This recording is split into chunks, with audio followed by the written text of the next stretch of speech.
The boy made a strange confession. I've heard none stranger in all my days of the priesthood. That doesn't surprise me. After he made it, he wept. A deep and terrible weeping from the cellar of his soul. You feel better now, my son? Yes, Padre. Then he asked for you. You are not his father. His father's dead. And his mother. Surely he told you that. Yes? You do believe him, don't you? This is a dark thing. For Mark and for you. If it is true... If it is true. Every word. Maybe. But, Senor Mears, there were many words I did not understand. Mark's confession was fogged by terror. Since you left, have you had news of this New Jerusalem? Jerusalem's lot. I get the local paper sent to me. They run stories from time to time. The lot's a ghost town. Mark, take it easy. There are rumors of devil worship, mass murder, UFOs, you name it. But you know what really happened? Yes. Father, I told you what happened. I know, my son. But it was hard to hear, even harder to believe. So I wish to have the story from other lips too. Senor Mears. I went back last September. Seems another lifetime now. Jerusalem's lot. Salem's lot.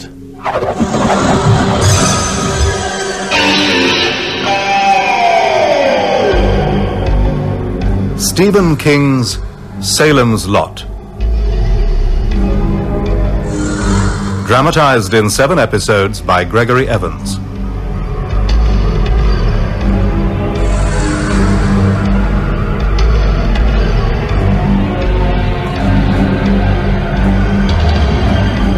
Episode 1.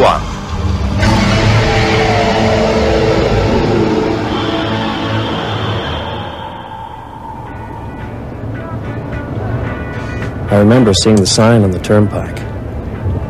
Route 12, Jerusalem's lot. For a moment, I thought of driving by, but I guess I had nowhere else to go. So I turned off. After a few miles, Route 12 became Jointer Avenue. I took a detour along the Burns Road where I'd lived as a kid, past the iron gates of Harmony Hill Cemetery, then up the hill towards the Marston house. When I first saw it again, looking down over the town, I shivered. Even so, I couldn't resist it. I just had to take a look.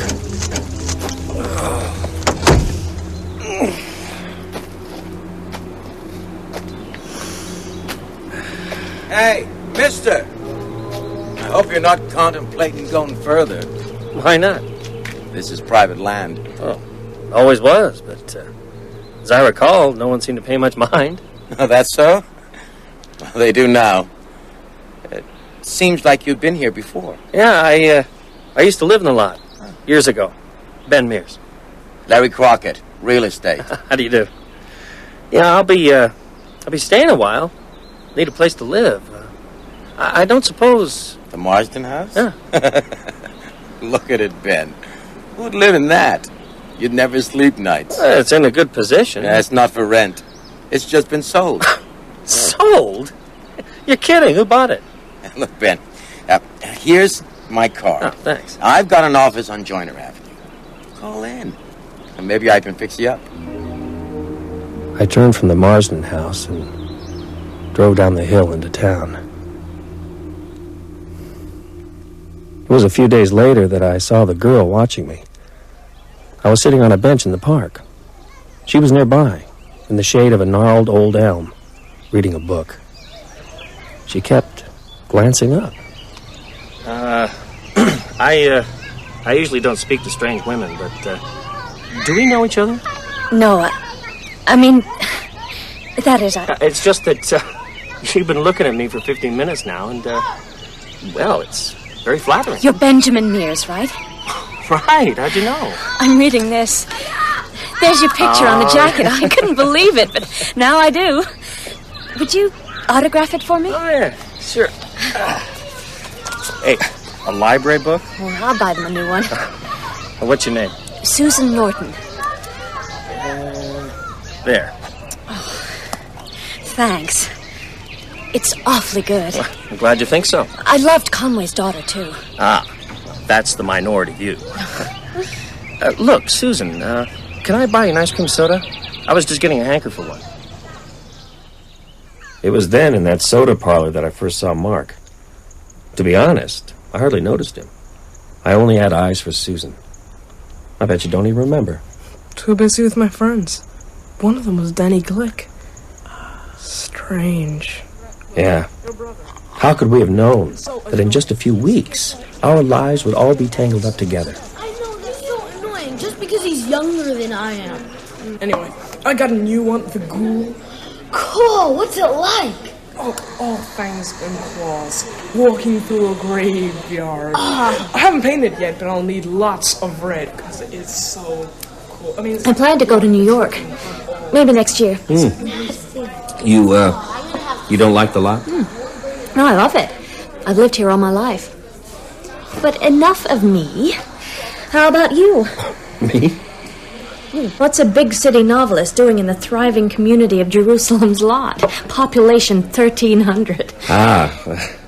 Would you believe, writing a novel? What? Here? In the lot? Yeah. What's it about? Are you gonna... You're dripping.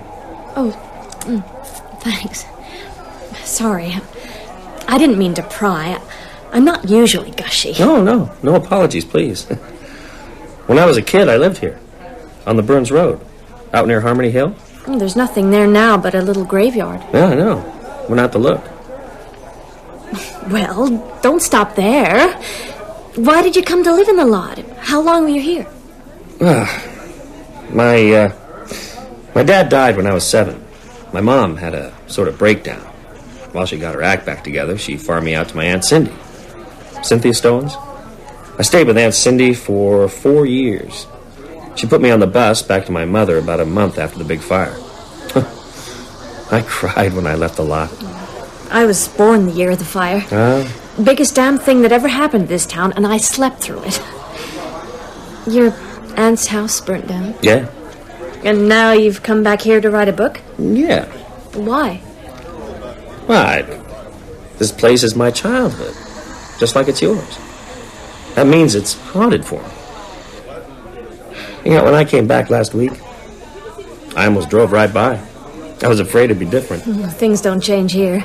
Not much. So I've seen. I like that. My life got pretty hard after I left the lot. Mom killed herself when I was 14, but most of the magic had worn off long before that. What there was here. Still here. Looking out on Joyner Avenue now, it's like looking through a thin pane of ice, like the one you can pick off the top of the town cistern in late November. Looking through that at your childhood. What you see is wavy and misty. Some places it trails off to nothing. But it's still there. Most of it. Would you like to go to a movie tonight?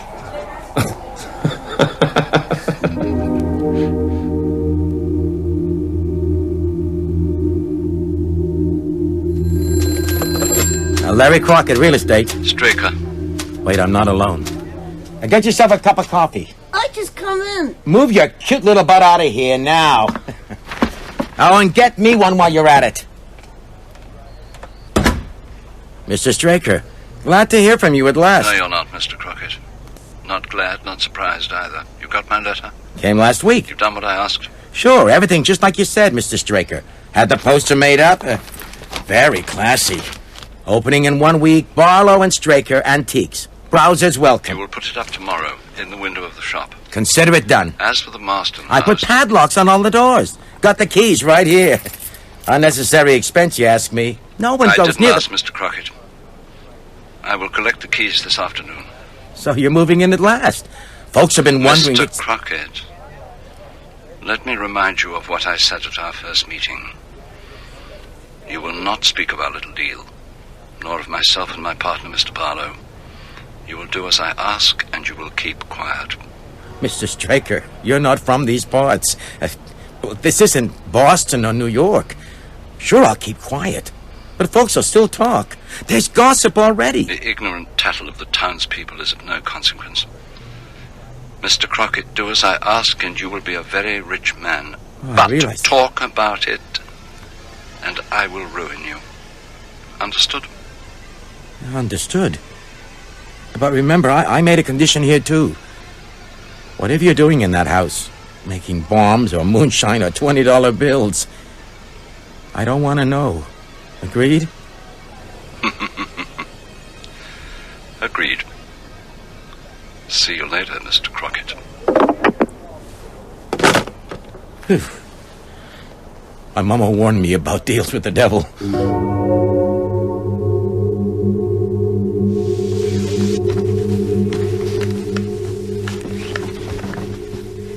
Oh, Mom, it was just great. We talked the whole afternoon. We just had so much in common. Can I see his book? Benjamin Mears, Air Dance. Well, it seems I read a review of this in the Portland paper. They didn't like it much. Well, I do. And I like him. Maybe Floyd would like him, too. You should introduce him. Mom! I just thought if you and Floyd Tibbetts are set to get married... What in God's name gave you that idea? I assumed... You assumed wrong. Susie. I'm going up to get ready. May I have the book back, please? I'd like to meet this Ben Mears. I'll ask him to dinner. Tomorrow? Okay. Where are you going tonight? Portland. The cinema. What shall I tell Floyd when he calls? I'm renting a third-floor cubbyhole at Eva Miller's place on Railroad Street. That'll please my mom. Eva's highly respectable. I tried to rent the Marston house. You're thinking of the wrong place. No? Out near Harmony Hill. I saw Larry Crockett. Told me it had just been sold. The Marston house sold? Yeah. Renting's crazy enough, but who'd buy the place? Yeah, wouldn't tell me. Deep, dark secret. That house was a wreck when I was a kid. Why did you want to stay there? Never been inside? Oh, no. I once looked in a window on a dare. Have you? Once. You know the history of the house?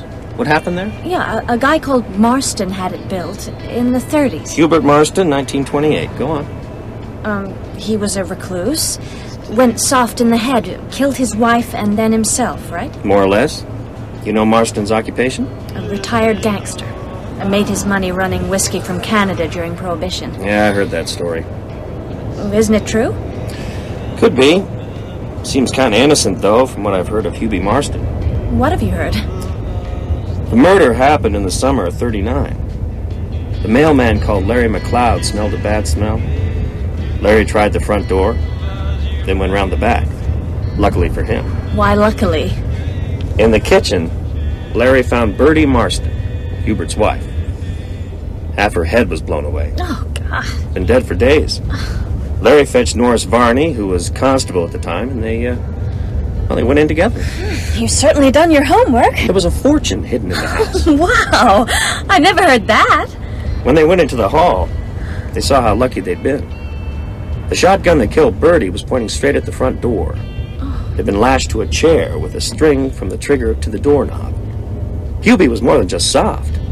He was a fully fledged loon. They found him in the bedroom at the end of the upstairs hall, dangling from a rafter.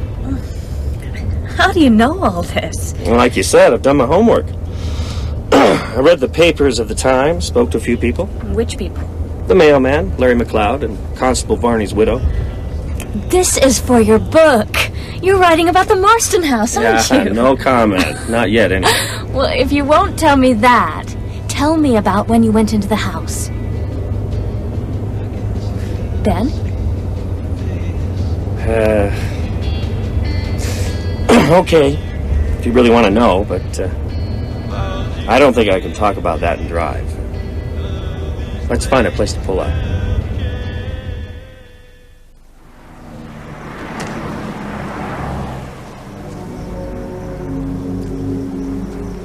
When I lived in the lot, the kids I played with were all a year or two older than me. Well, they had a gang. The Red Devils. That summer, the summer I was 9, I wanted to be a Red Devil more than anything in the world. But there was a test. My test was to go into the Marston house and bring something out. You know, booty. I got in through a window. In a downstairs room, I found one of those snow globes. You know, there's a little house inside and you shake it, it snows. Yeah. I should have left then, but I had something to prove. So I went upstairs to the room where Hubie hanged himself. Oh, Ben. Light me a cigarette, will you? I'm trying to quit, but I need one for this.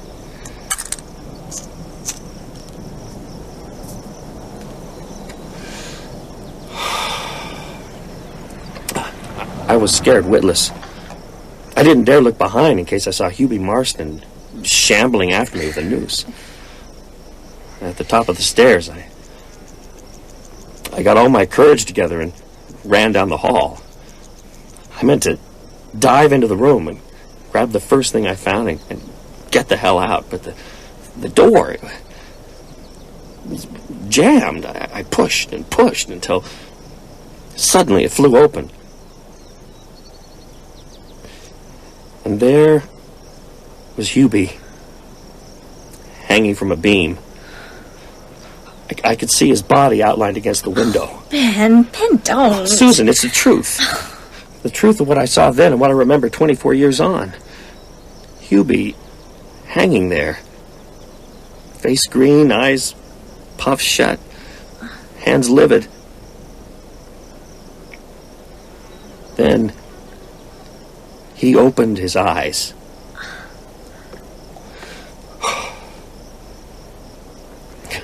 You could have heard my scream for 2 miles. I ran down the stairs, out the front door, straight down the road. When I finally stopped, I saw I had the snow globe in my hand. Still got it now.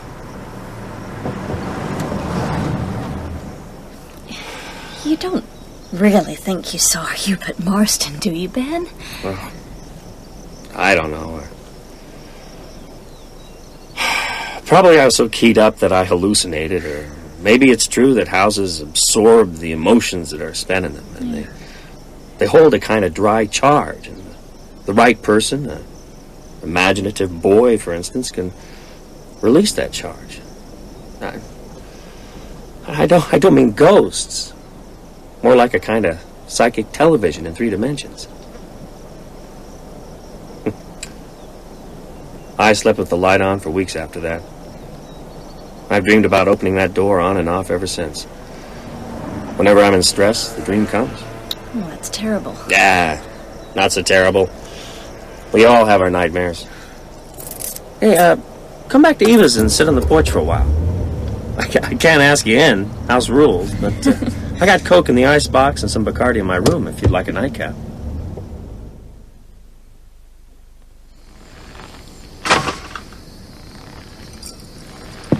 Here you go. Oh, cheers. Look at the Marston house. Huh? The lights just come on. Oh, must be the new owner. That's not electricity. Too yellow and faint. A kerosene lamp? Well, they probably haven't got the power turned on yet. Maybe. I wonder who it is. I dare say we'll know soon. May I, join you? Please. That was quite a story that you told me in the car. Yeah, I suppose so. There's nothing in your books like that. I mean, they're powerful, but there's nothing so... Morbid? Nothing like Hubie Marston dangling from that beam. Will you come to dinner tomorrow night? My folks would love to meet you. Oh, home cooking? Oh, the homiest. Oh, I'd love it. I've been living on junk food since I moved in here. 6 o'clock? We eat early in Sticksville. Fine. I like you, Ben. Like you too. I want to see you again, if you want to see me.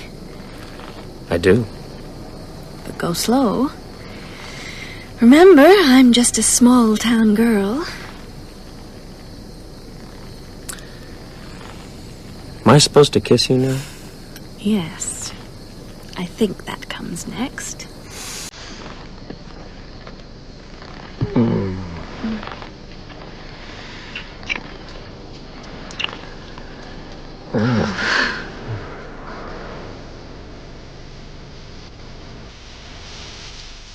How's your head this morning, Weasel? It's fine, Eva. Thanks for inquiring. Out late again, drinking at Dell's. Now, Ben was out late, too. I don't pick on him. With the Norton girl, right, Ben? Yeah, no secrets in this town. Susan Norton's real nice. Too good for Floyd Tibbets. More coffee? Oh, thanks, Mrs. Miller. Come right in. Hi, Weasel. Oh, Mike. Hey. Eva. Sit down, I'll get you some coffee. Mike, this is Ben Mears, the writer. Mike Ryerson. How do you do? Mike, you okay? You look pale as death. Weasel, I got bad news. I was just out at Harmony Hill. When I turned in the drive and got out to unlock, there was a dead dog hung head down from the gates. Oh, my God. I'm pretty sure it was your Spike. Oh, no. Mike, you certain? I got him out in the pickup. Take it easy, Weasel. He don't look pretty. How was the dog killed? Throat slit, right there on the spot. Strung up like a steer in a slaughterhouse. What? When I lifted him down, I felt sick to my stomach. What sort of pervert would do such a thing? God knows. More like the devil.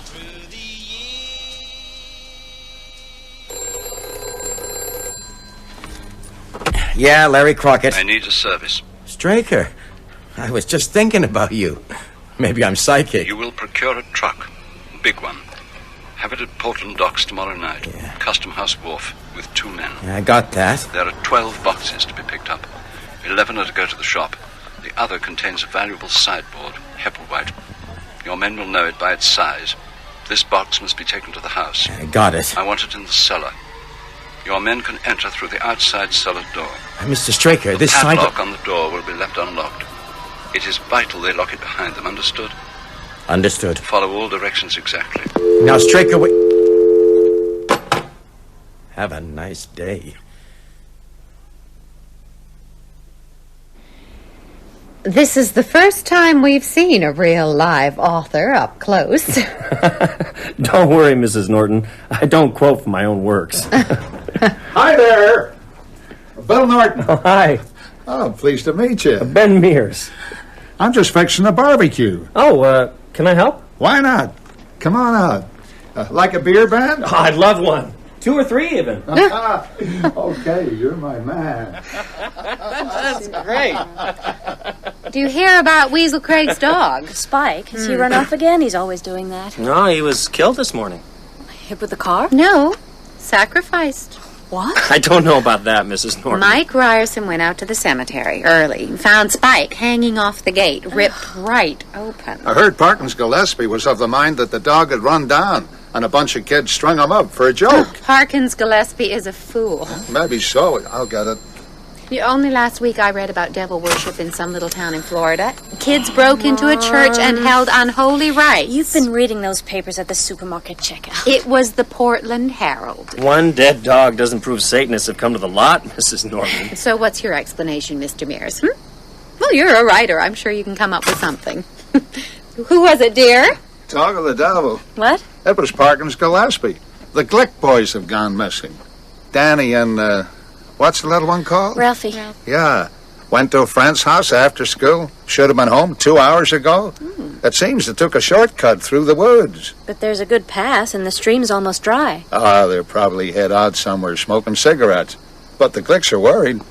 So Parkins is getting a few people together. I said I'd go. It's 20 years since I've been in those woods, but if I can help. Attaboy.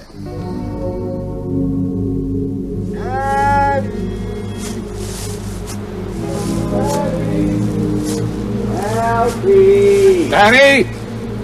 Dan! Ralphie! What's the time now? Close on midnight. Looks like flashlights up ahead. Oh, that'll be Gillespie and Tony Glegg. Park? Is that you? Bill! Stay there. We'll come to you. I can't figure it, man. This is the only way they could have come. Unless they wandered off the path. Well, why would they do that? They're kids. Maybe they went after a woodchuck. One fell, broke his leg, the other won't leave it. Maybe. Hey, you hear that? Sounded like an animal.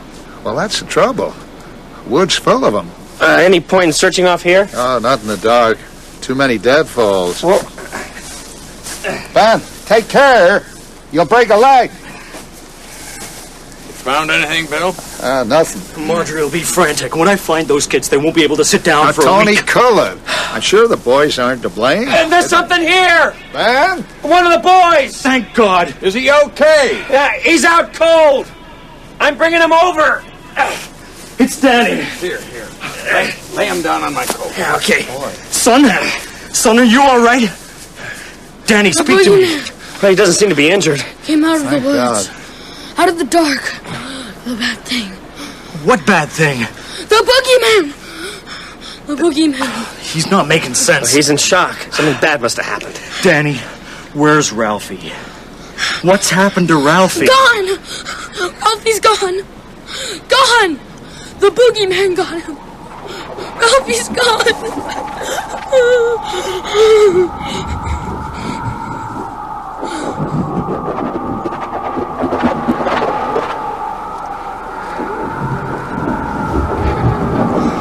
O my Father, favor me now. Lord of flies, favor me now. I come to make sacrifice for your favor. I bring you reeking flesh and spoiled meat. With my left hand I bring it to this place, consecrated in your name with the blood of a beast. Send me a sign to begin your work.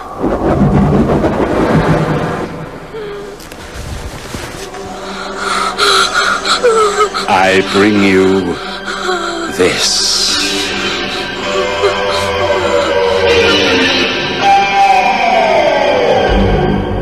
You have been listening to Episode 1 of Salem's Lot by Stephen King.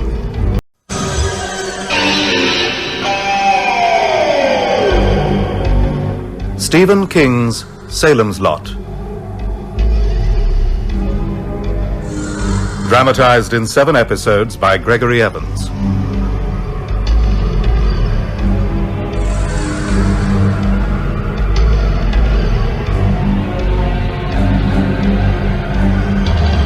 Episode 2.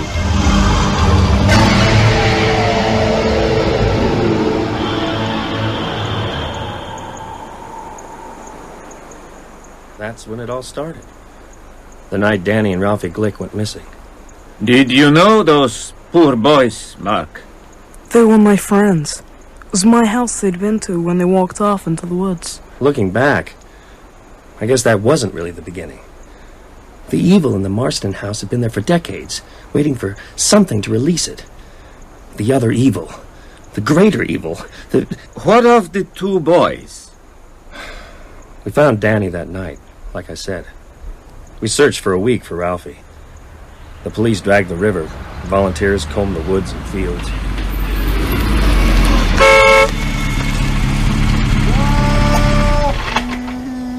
Ben! Susan! What are you doing here? Looking for you. Ralphie! Dad wants you to come to dinner tomorrow night. Oh, thanks. I'd like that. Found anything?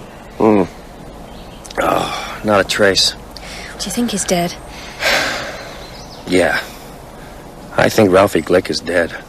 No proof yet, but I think so. I hope you're wrong. Mom's been sitting with Mrs. Glick. Poor woman's out of her mind, so's her husband. The other boy wanders around like a ghost. He's anemic, apparently, and they can't understand why. There are no wounds or cuts to be seen anywhere on his body. Nothing at all. And as all this was happening, other things were going on?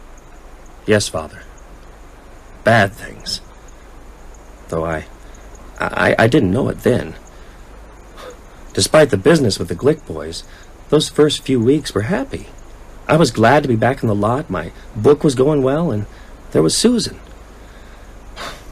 Ironic, because it must have been about this time that Barlow slipped into the country, most likely with the help of Larry Crockett, maybe in a consignment of stuff for Barlow and Stricker's little antique shop in town.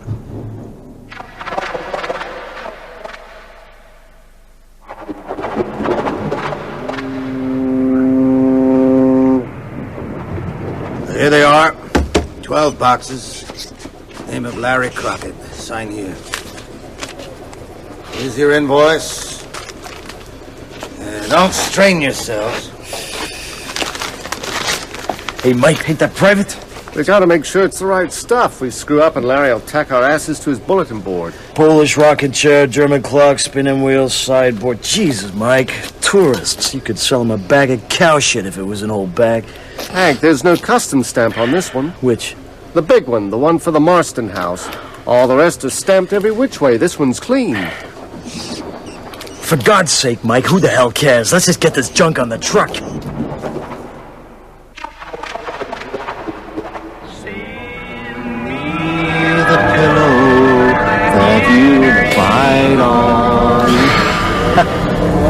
Cheer up, Hank. Job's half done. Yeah, the easy half. Jeez, Mike, that old shop was spooky enough. But the Marsden house? What's wrong? Scared old Hubie'll get you? Yeah, you joke. You don't exactly look thrilled yourself. See any lights behind them shutters? Nope. Place is darker than the grave. Come on, let's get that sucker out of here and down that cellar.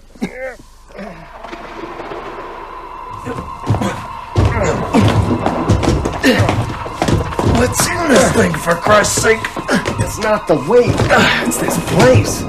Takes the heart out of you. I was never this scared of Nam. Mike, watch out! Jesus, Hank. Pitch black, steps of slimy slick. I'm sweating like a hog. No wonder we dropped it. Couple more steps.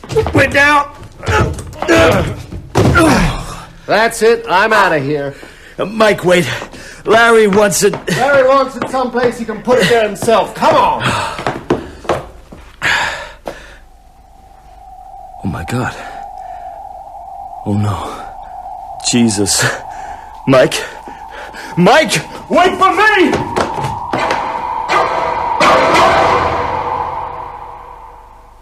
Hank, you look like someone's just giving your nuts a tweak. Here, have a shot of this. Thanks, Larry. Where's Mike? Dell's getting drunk. I didn't tell him, but I gotta tell you, Larry. I can't help it. I just gotta. Sure, Hank. Tell me everything. I seen something down in the cellar of that house. Yeah? A shirt. Maybe some jeans. And a trainer. I saw a trainer, Larry. So? The Glick boy was wearing jeans. Read it in the ledger. Jeans, shirt, and trainers. Larry, what if the guys that bought the house and that store, what if they done for the Glick kid? See a body down there, too? No, Larry, because if you did, it'd be a matter for the police. And I'd drive you right down to see Parkins this minute. But, Hank, something like this, a lot of nastiness can come up. Like that waitress at Dell's you've been seeing. Jackie, ain't it? I didn't see a body. Maybe you didn't see any clothes either. Maybe it was just Rags. An old shirt tore up for cleaning. Sure. You got a good way of looking at things, Larry. No, that bonus I promised you. You didn't say nothing about 50, wasn't it? You go to Dell's. Hey, hide a mic for me, will you? Thank you for a good night's work. Yeah, okay, sure. See ya. Yeah, I'll see ya. Yeah? Mr. Crockett? Mr. Straker. Thought it might be you. Everything's taken care of.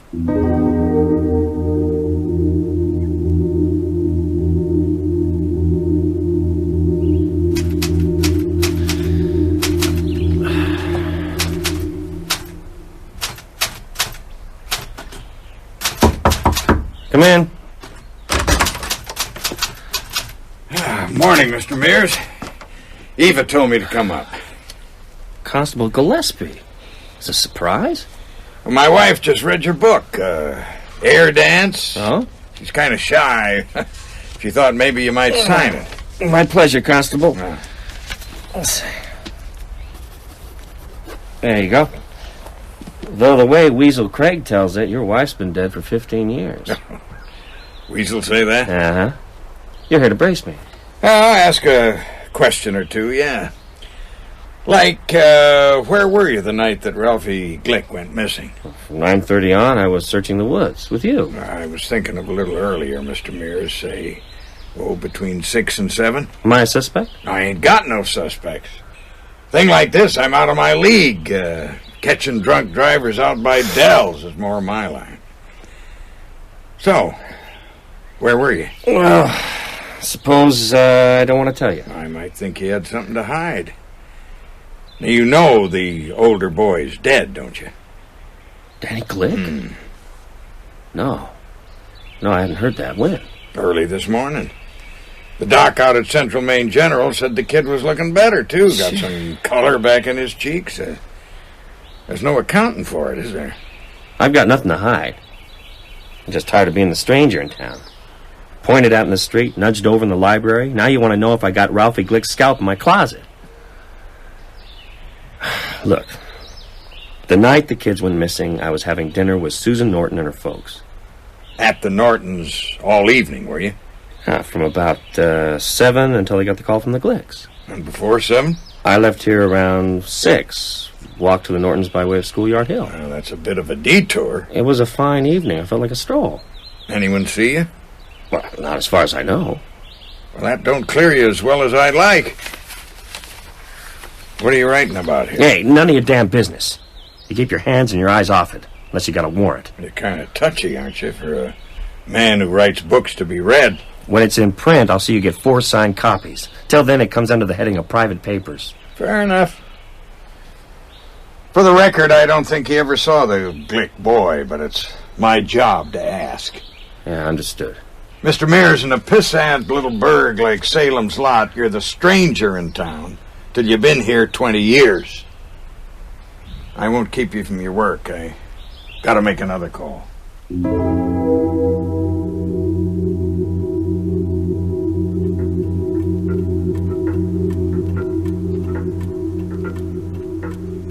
How good of you to call, Inspector. Just plain old constable. I done it up nice, Mr. Straker. What exactly can I do for you? I came to welcome you to town. So how do you like that old house? Needs a great deal of work, but my partner and I have plenty of time. Oh, your partner around? Mr. Barlow, ain't it? He's on a buying trip in New York. He won't be back for several days. Oh, is that so? What's Mr. Barlow's first name, by the way? Kurt, with a K. Well, I hope you'll both have the best of luck. And when you do see Mr. Barlow, tell him I'd like to meet him. I shall, Constable Gillespie. He enjoys company.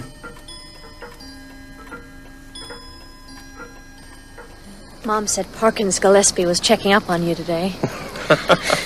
This is a small town. Yeah, Mom had you practically tried and convicted. Yeah. She doesn't like me much, does she? No. I'm sorry. Yeah, it's okay. I got your dad on my side. He knows class when he sees it. Ben, Yeah. I don't want a soda. Let's go to the park instead. Here? Yeah, that'll do fine. Here, let me spread my jacket.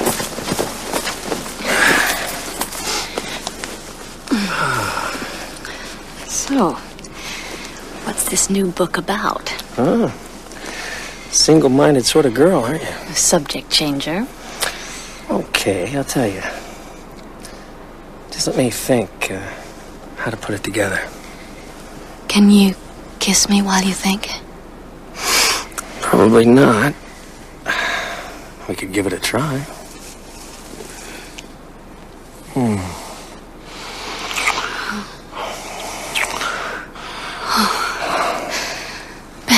Yeah. Make love to me. Do you want to? Yeah. Yeah, I want that. Here. On the grass.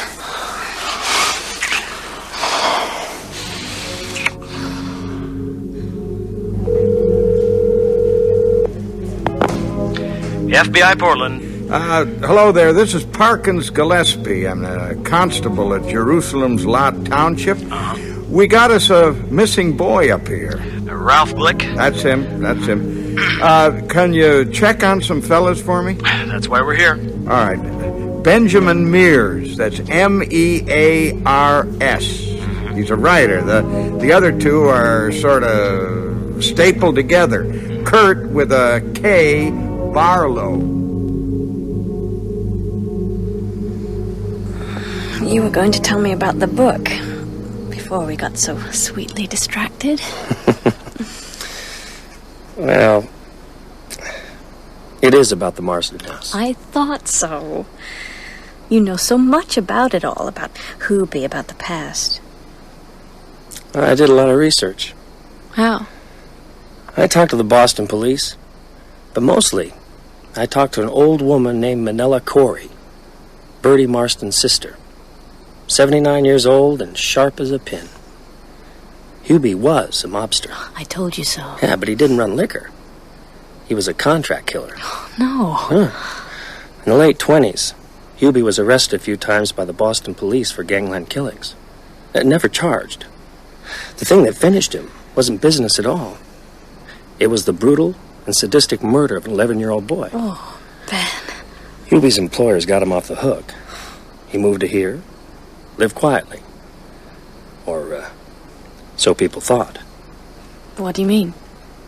While Hubie Marston was living in that house, 4 children disappeared. Their bodies were never found. If my book is about anything, it's about the recurrent power of evil. You don't think that Ralphie Glick Was gobbled up by the vengeful spirit of Hubie Marston? something like that? You're asking the wrong guy. Don't forget, I'm the kid that opened a door and saw Hubie hanging from a beam. That's not an answer. No, it's not. Come over here. You can see the house from here.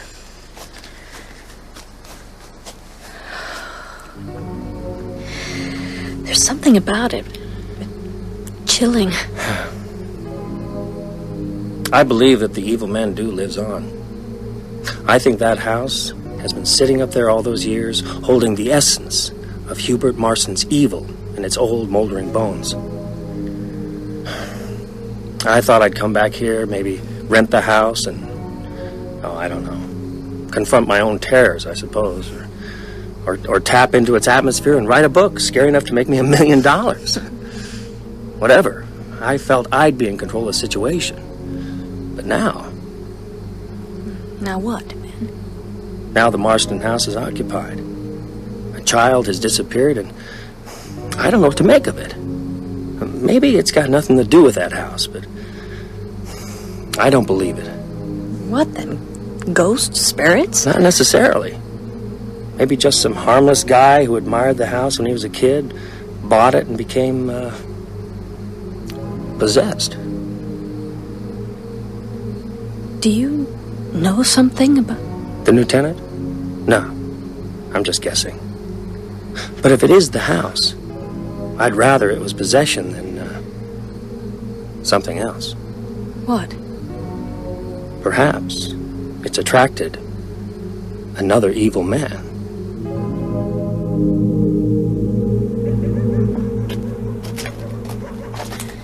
You going back to Eva's? Get on with the book. Nah, I feel too restless. Maybe I'll drive out to that bar. What's it called? Dell's? Yeah, Dell's. Good night, Susan. Is that it? Better be it. Your mother's watching us from the window.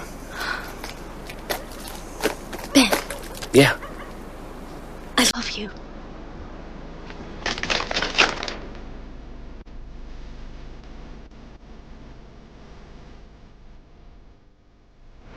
Ben! Huh? Come for a taste of the Lot's nightlife? Hi, Weasel. I thought you might be here. I'll finish that up before it goes flat. I'll buy you another. Good man. Hey, Jackie! 2 more buds, please. Got us a booth at the back. Join us. Oh? Who's us?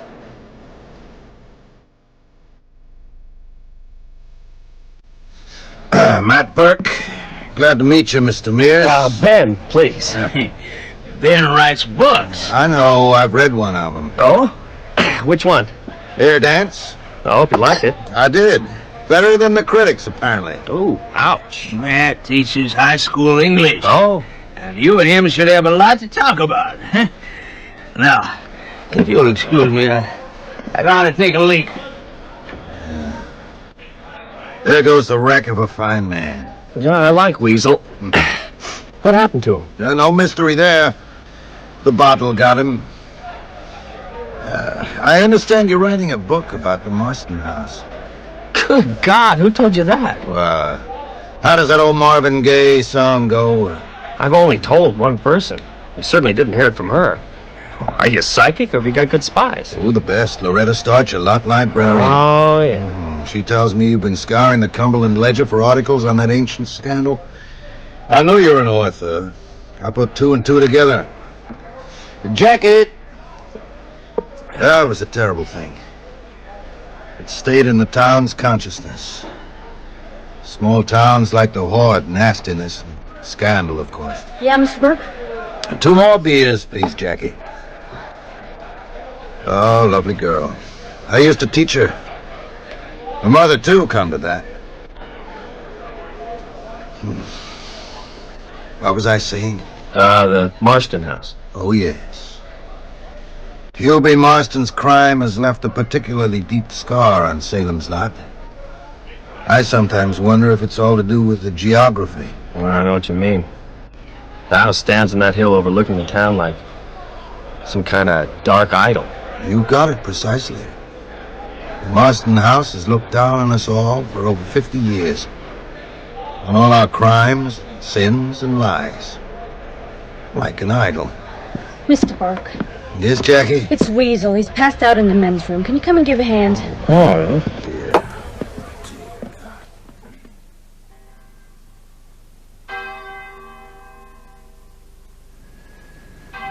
A few days later, on the first real day of fall, Danny Glick was buried in the Harmony Hill Cemetery. The tragedy that had fallen so suddenly on the Glick family, one son dead, the other still missing, was rare enough in Jerusalem's lot to ensure that a good portion of the town turned out. Lord God, through your mercy, those who have lived in faith find eternal peace. Bless this grave and They all send your look angels to shell-shocked. watch over it. After that service, I'm not As surprised. we bury the body of Daniel Why Glick, did they do that? welcome him What? into your The presence. open coffin, it's morbid. And with your saints, let Poor him kid looked rejoice asleep, in you forever. like he was going to open his We eyes ask any you in the minute. name of Christ our Lord. Amen. Who's the Faith in priest? Jesus Christ, we bring Father the body of Callahan, this child to be buried from in St. this Andrews. room. He's good. They say he likes the bottle. Let us pray to God, who gives life to all things. We pray for our brother Daniel to our Lord Jesus, who told us, I am the resurrection and the life. The man who believes in me shall live, even though he dies. No! And every little No, you ain't gonna throw dirt on my boy! will never suffer eternal death. Danny! Danny, that'll Lord, do you now! wept to the death of Lazarus, your friend. Danny, goddammit, stop this messing around! We ask this in faith. Lord, hear our prayer. You raise the dead to life. Give our brother Daniel eternal life. we ask this in faith. Danny, you stop it now! You got your mama's skirt! Was washed clean. Let me go! Let me go! Give him I want my boy! Danny, come out of there! He was nourished with your body and blood. He ain't dead! He ain't dead! It can't be! He's only 12 years old! In faith. Danny! Lord, hear our prayer. Danny!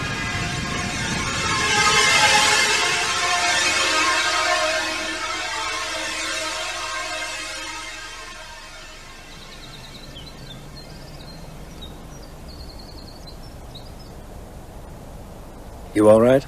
Yeah. God knows how the Glicks must feel. Yeah. And it never goes away. Ben, did something happen to you? My wife was killed in a motorcycle accident 3 years ago. Ben, why didn't you tell me before? I don't talk about it. Maybe I should. I was driving. She was behind. We skidded on a patch of oil. I got up and walked away. She didn't. What was her name? Miranda. Oh, Ben. Ben. I meant to tell you. At the right time. Hi, you two. Mike. Susan. You know Mike Ryerson? Of course. How was the service? Guess it was a hard one. Very hard. You've come to fill the grave? Yep. Seen Hank Peters anywhere? No, sorry. He's supposed to be helping me. If he don't turn up, I shan't be done before dark. Say, you know who's planted there? Where you resting? No. Name's almost covered. Probably ought to leave it like that. Oh, God. Hubert Barclay Marston, 1889 to 1939. I must have seen that hundreds of times. Still gives me the goosebumps. God grant he lies still.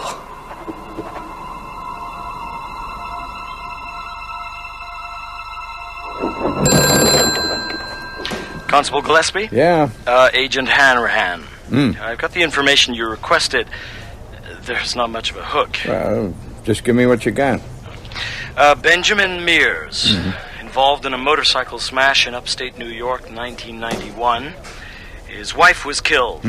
No charges. His politics are leftish.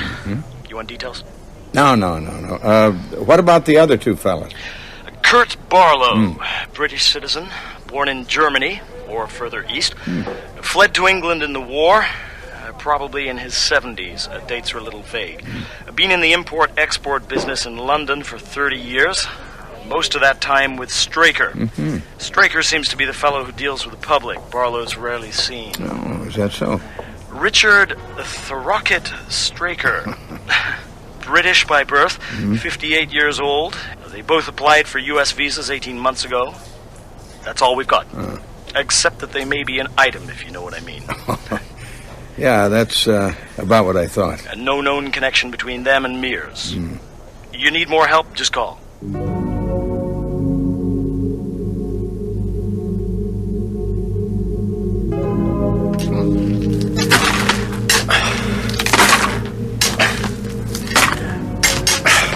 Hank? Hank, that you? Come on out. Stop screwing around. God damn you, Peters. Sun's gone down and I'm still here shoveling.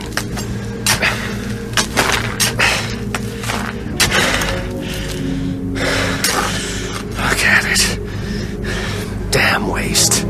Are you referring to the coffin? Jesus! What in the hell are you doing, creeping up like that? Could have given me heart failure. Who are you, anyway? My name is Barlow. I am a recent resident of your lovely town. Guy bought the Marston house, right? You spoke of the waste. you meant this fine casket. Solid mahogany. And here I am, shoveling dirt onto it. Shame. Why not give the money to the March of Dimes or something? Do some good. Good. Everyone wants to do good. Look here, at the casket. How the earth covers it, like a shroud. Jesus, thought I'd done more than that. Beneath the earth, the lid of the coffin. Beneath the lid, the poor child, Daniel, with his eyes open. What? Gazing up at you. Nah, that can't be. Can't you feel it? Feel his gaze? No. No. There, the coffin. He wants you to open it. Wants you to release him. Hey, mister, you trying to hypnotize me? He wants to be free. Stop it! Stop it! Get down in the grave. Get down in the grave and free that poor child. Here, your shovel. Break it open.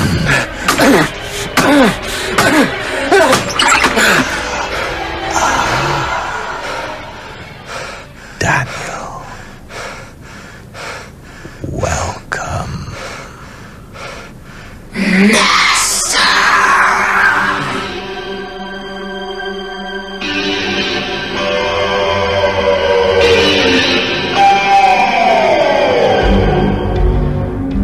You have been listening to Episode 2 of Salem's Lot by Stephen King.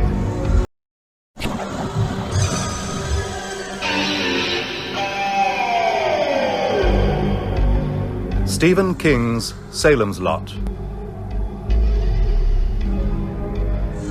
Dramatized in 7 episodes by Gregory Evans.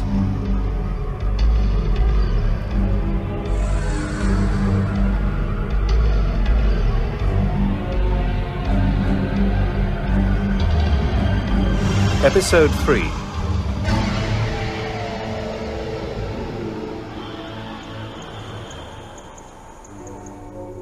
Looking back on that time when the sky was darkening and the storm was blowing up, I'm amazed how slow I was to understand. You could sense the evil, surely. Oh, yes, Father. It was there. At the funeral of Danny Glick, hanging in a cloud around the Marsden house. But it was a long time before I could name it. That's because you're a grown-up, Ben. I knew what it was straight away. But I know if I said it out loud, no one would believe me. Was it important to name it? Yes, Father. It was only when we knew what we were up against that we could begin to fight it.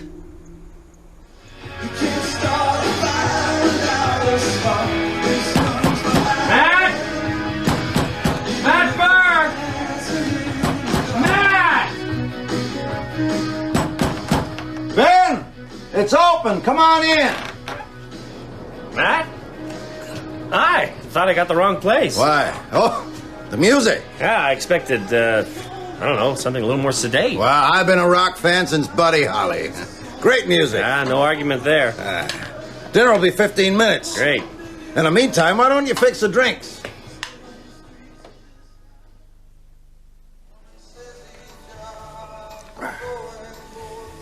You get enough to eat? Oh. Is the bear a Catholic? More wine? Please. That window faces the wrong way, Ben. You can't see it from here. What?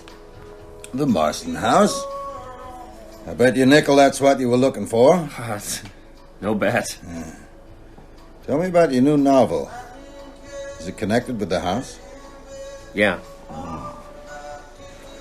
It centers on a series of sex murders. I was writing the first of them when Ralphie Glick disappeared. Gave me a nasty turn. Oh, this is based on the disappearances that happened in the 30s? You know about that? Oh, yes. Most of the older residents do. Some have already made the connection. What connection? Ben, come on. When the Marston house was last occupied, 4 kids went missing in 10 years. Now it's occupied again, after 40 years. And Ralphie Glick disappears right off the bat. Coincidence? What? What else? You're the writer, you tell me. Maybe Ralphie will turn up. Maybe. What if the 2 men have bought the house? Straker, what do you know about him? Oh, nothing. Which may be a good thing. I got a book on the boil that's bound up with a certain idea of the Marston house and the people in it. It turns out Straker's a perfectly ordinary businessman. It might knock me off kilter. He doesn't sound ordinary. He opened his antique store today. You know about it? Yeah, I've seen the posters. I'm told he's a dandy dresser. Extremely charming and totally bald. Sounds like a lost uncle of the Addams family. What about his partner, Barlow? He's on a buying trip, supposedly. Why supposedly? Oh, I don't know. It's probably all on the level, but that house makes me nervous. It's almost as if they sought it out. Or it called them. Somebody moves in, and another child goes missing. And then there's the death of Ralphie's brother. Very odd. Odd? Danny Glick's death is tragic, but... My doctor's a young fella named Jimmy Cody. He was consulted about Danny's case. The kid died of pernicious anemia. They were giving him B12. He was getting better. Then, boom, he dropped down dead. Don't let the lot gossips get hold of that. They'll have pygmies with poison blowguns in the park. I haven't told anyone about this, and I don't intend to. You should keep quiet about it, too. And about your book. I've already been given that advice. By Susan Norton, no doubt? Yeah. Oh, speaking of Susan, I better get going. I'm seeing her later. Yeah, well, I'll come with you. I think I'll drive over to Dell's, have a couple of beers. Helps my insomnia.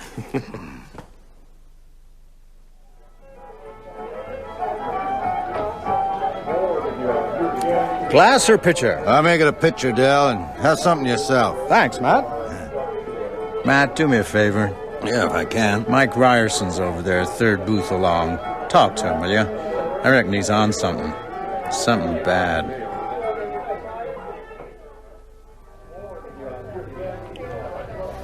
I don't touch hard drugs, Mr. Burke.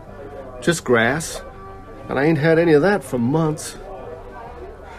I'm sick. Is that the truth, Mike? I've been sick since I fell asleep out on Harmony Hill Sunday night. After Danny Glick's funeral? Yeah. I went to fill the grave, and after that, everything... Can't remember. Oh, God, my head. What happened, Mike? Try and remember. Singing.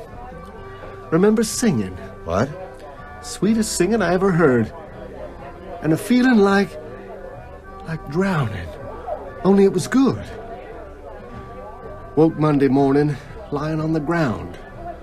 So tired. Sun was up. I was scared of getting sunburned. In October? I went into the woods. Crashed out. Slept till near dark. Must have finished the job. Can't remember doing it, but the grave was all filled in. What about Tuesday? Never saw Tuesday. Not till after dark. Slept the whole day. How do you feel now? Terrible. Thought a few beers would cheer me up, but one sip and I wanted to puke. Had this dream. What dream? Bedroom window was open. Must have opened it myself. Someone was there. Who? I got up to ask him in. Like you'd invite in an old friend who was cold. Or hungry. Who was it, Mike? Who was at the window? It's only flu or something, isn't it, Mr. Burke? I'm not really sick.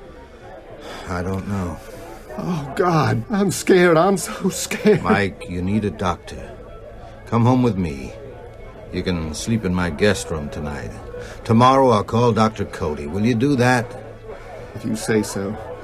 I don't care.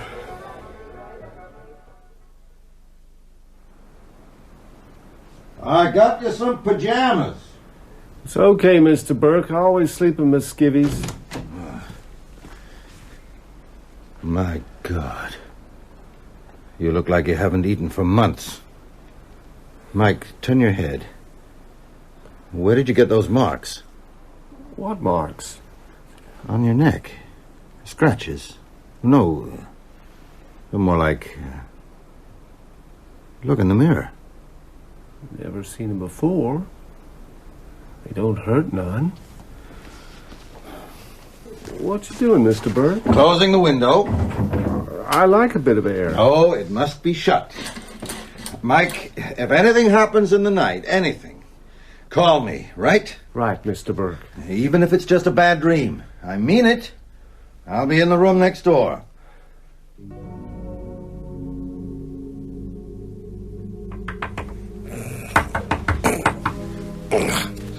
What? Who is it? Eva Miller, Mr. Mears. Telephone. Long distance? No, it's Matthew Burke. What time is it, Eva? Just after 4. You'd better come quick. Mr. Burke sounds very upset.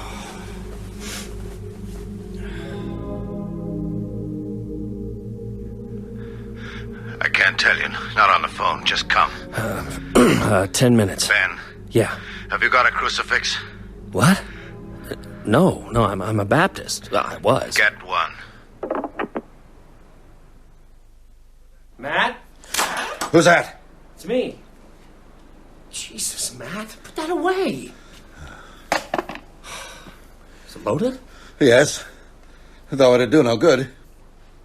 Unless I used it on myself. Did you bring a crucifix? Yeah. Eva let me this. Matt, what's going on? There's a dead man upstairs. Who?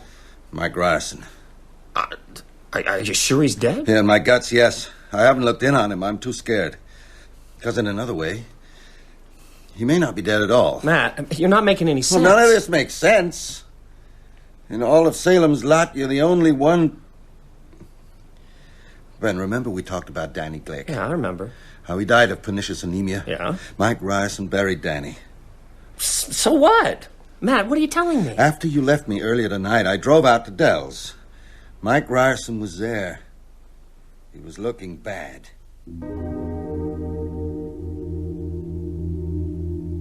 There was no sound from Mike's room. I assumed he'd fallen asleep, which was more than I could do.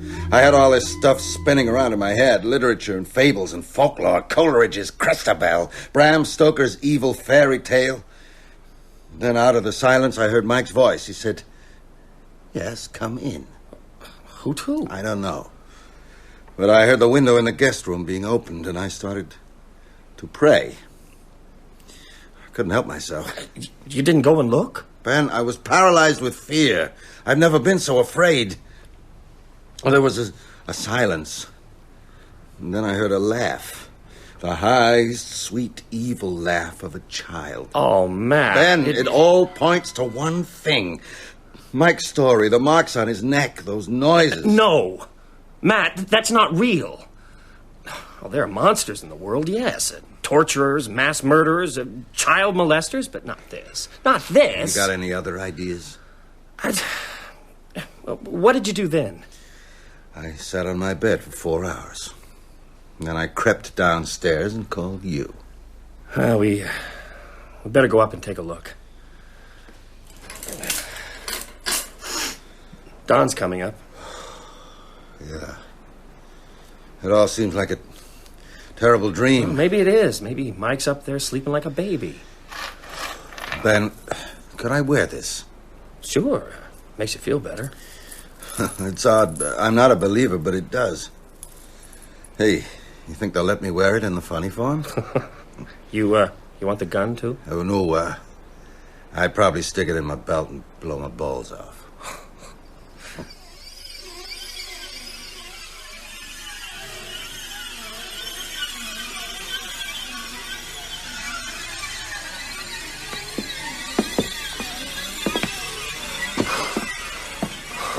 Which door? The one at the end. Ben, are you okay? Give me a second. That door, end of the landing, reminds me of something I once saw in the Marston house, or thought I saw.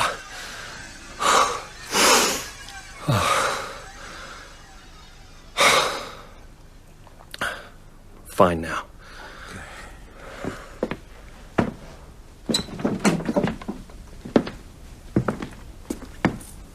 The window's open.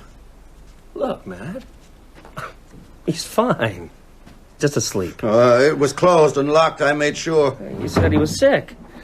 Looks healthy enough now. Ben, he's not breathing. Of course he is. Mike? Mike, wake up. He's just sound asleep. Sometimes if you're ill, you sleep for... No. There's no pulse. Well, there must be. He can't be dead. Mike? Mike, wake up. Wake up! He's dead, Ben. Oh, no. Look at his neck. I don't see anything. There's nothing to see. The marks have disappeared.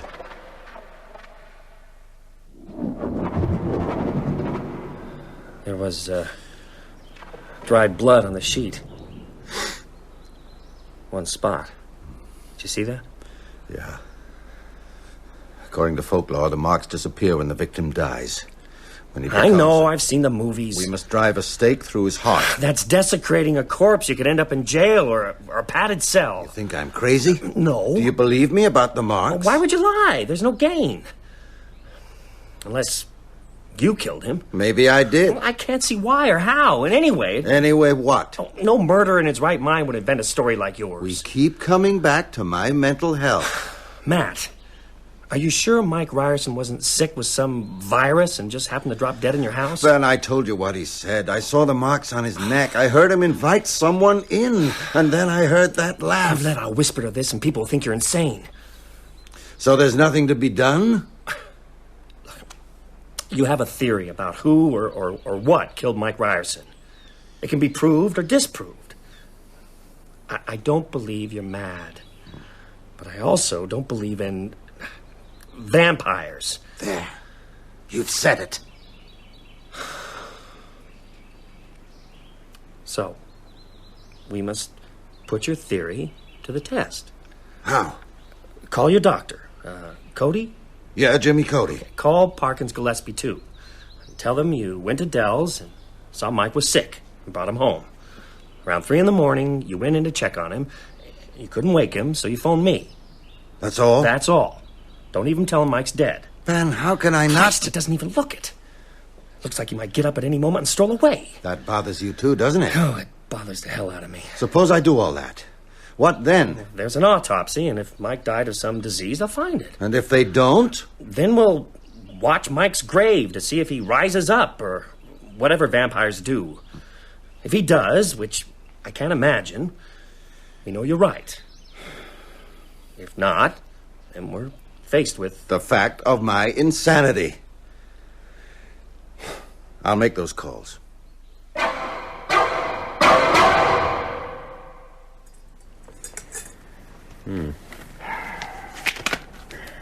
You know, he sure don't look like a corpse. Doc, are you certain that he ain't in some kind of coma? He's stone dead, Constable. His condition reminded me of what you said about the Glick boy, Jimmy. Matt, that was a privileged communication. If Danny Glick's folks knew I'd mentioned that, they could sue me. Would they win? Probably not. Help me turn him over. Right. So what's all this about the Glick boy, Dr. Cody? Nothing. No connection. Any idea how he died? Not violently, that's for sure. There's not a mark on him. Doc, we'll leave you to finish up here, and Matt, maybe you'd tell me the whole story over a pot of coffee, okay? And Mr. Mears, I'd like to hear how you got into this, too. Then you and Jimmy Cody arrived. You know the rest. You two ain't holding nothing back on me now, are you? Park, there's nothing to hold back. Well, it's goddamn funny. Weasel's dog, the Glick boys, now Mike. That's a year's run for a pissant little burg like ours. Mr. Mears, I hope you ain't thinking of leaving us just yet. I'd like you at the inquest. I'm not going anywhere. No. Yeah, I hear you're sparking Bill Norton's girl. Guilty? She's a fine lass. I guess she doesn't see much of Floyd Tibbets these days. Haven't you got paperwork, Park? Yeah, a whole stack. This job's more trouble than a bitch in heat last couple of weeks. If you're okay now, Matt, I'll go too. I've got some sleep to catch up. No, I'm fine. Thanks, Ben.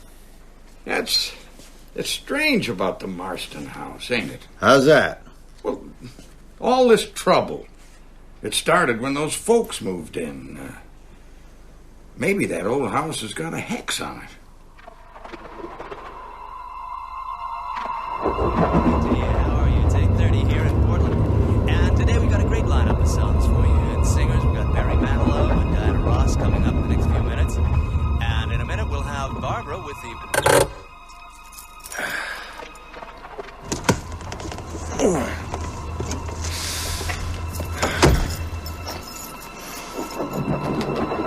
Ben Mears? Huh? Who are you?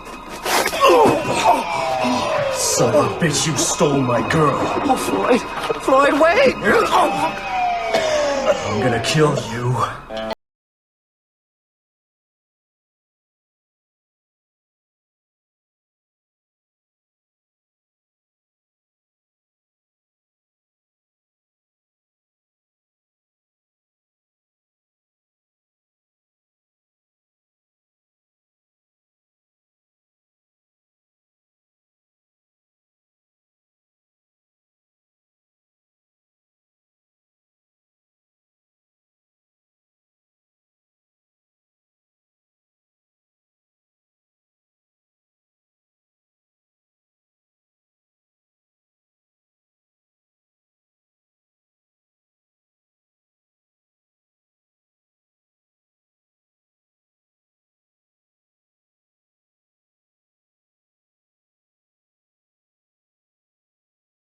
Police breathalyzed him on the spot. Who told you this? One of the lot harpies? It's all lies. He was drunk. Mom! I'm moving out. I'll find a place in town. I should have done it a long time ago for both our sakes. Go! She's offended. Someone just spoiled her pretty picture of Mr. Ben Big Shot Mom, Mears. How can you sink this low? I won't have you running around like a common whore with some sissy boy who... Susan! I'm sorry, Mom. I'll be out by Tuesday. At the latest. Floyd Tibbets was here. I'm through with Floyd. He loves you, Susan. This is killing him. He looked awful. He wants you. What about what I want? You don't know what you want. Oh, I do. I want Ben Mears. Oh, Ben Mears is no good. I've seen showboats like him before. Floyd loves you, Susan. Susan? He wants to marry you. Ben Mears is just after one thing. Mom, be quiet, please. Is it Ben? Floyd Tibbets was here this afternoon. Looked very odd. Had on a coat and a hat and dark glasses. What happened? He beat Ben up. Oh, right God. out in my driveway. Knocked him out cold. An ambulance came, took Mr. Mears to Cumberland Receiving. Thanks, Mrs. Miller. Susan, what is it? That nice boy, Floyd Tibbets. He's just put Ben in hospital. He's sedated. You can have just 1 minute.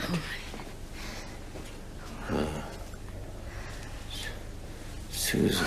Ben. Easy now. Real killers in this town, aren't they? Ben, I'm so sorry. I heard about Mike. What happened? Not now, Mr. Mears. Give the airplane glue a chance to set. What, darling? Is it dark? Yeah. I want you to see Matt Burke. Must tell you everything. Tell him I says so. Well, I'll go right away. You get some sleep. I love you, Susan. Lock the windows. What did he say? It sounded like lock the windows. So Floyd Tibbets decides to play the wronged lover. Damn. It couldn't have come at a worse time, just when we were beginning to understand. Understand what? Matt, I want to know what's going on. Ben said you should tell me. Well, easy to say, harder to do, but I'll try. I have to start with meeting Mike Ryerson in Dell's Tavern last night, which already seems a century ago.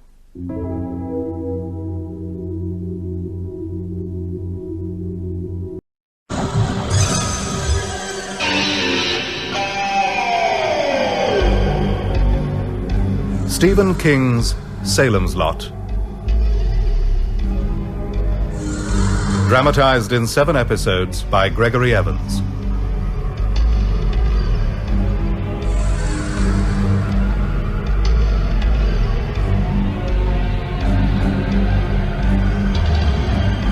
Episode 4.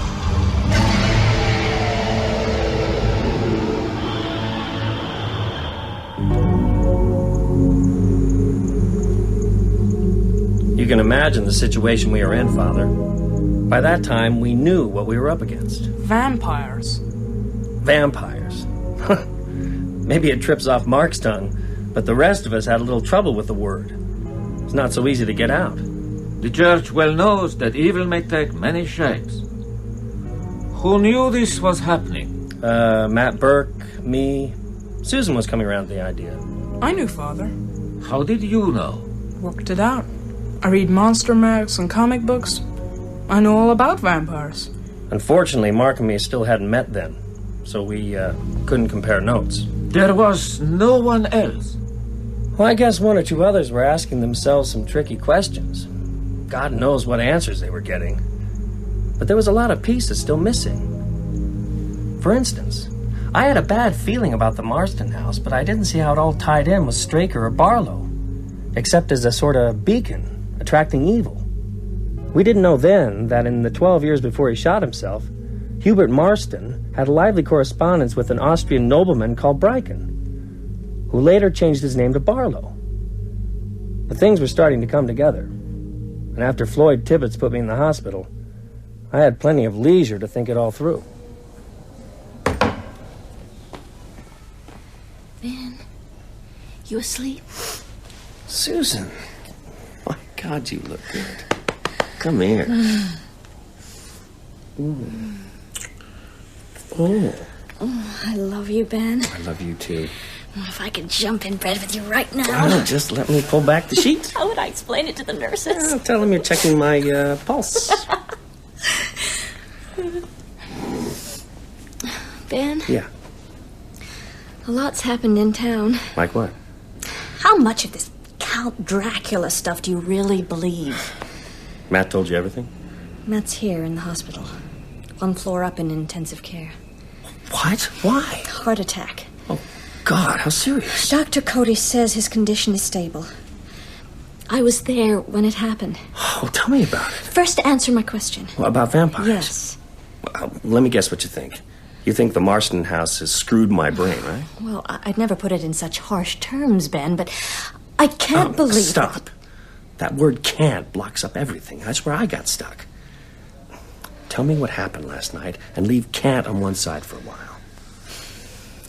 Matt had just finished telling me about Mike Ryerson when he heard someone upstairs. Uh-huh. He was very scared, but he went up alone. I heard him call out, then... I can't. Oh, can't. Put it aside. Just tell me what happened. There was a thud, like something had fallen.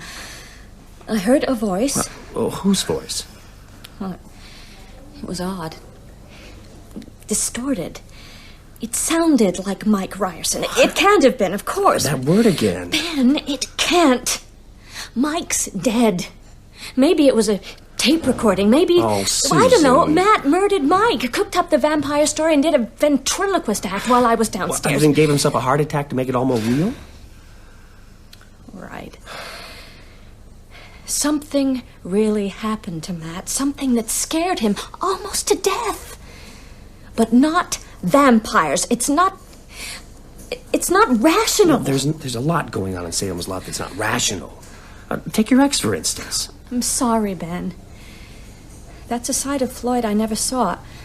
I can't understand it. Well, where's Floyd now? In jail. Parkins Gillespie's waiting to see if you want to press charges. Yeah. I don't want Floyd charged, but I do want to talk to him. About us? No, about why he came at me wearing an overcoat, a hat, dark glasses, and gloves. What? Yeah. Yeah, the sun was out. It was shining on him. I don't think Floyd liked that. Hey, Floyd, wake up. I got your dinner. Hey, come on, Floyd. I got your dinner. Move yourself. Floyd, time to wake up. Nolly! Nolly! What the hell you doing in there, Nolly? Are you calling the hogs? Floyd Tibbets won't move, Park. Don't seem to have shifted off his bunk for more than 20 hours. You think he's sick? Well, if he is, beating the bars with that goddamn tray won't make him any better. Here, give me the keys. Careful, Park. Could be playing possum. Waiting to jump you. Oh, Nolly, you've been watching TV again. Floyd. Floyd, are you all right? He's dead, ain't he? Oh, right the first time, boy. Jesus, he don't look dead. Looks more like he's cutting a few Z's. Yeah. Well, it's just like Mike Ryerson.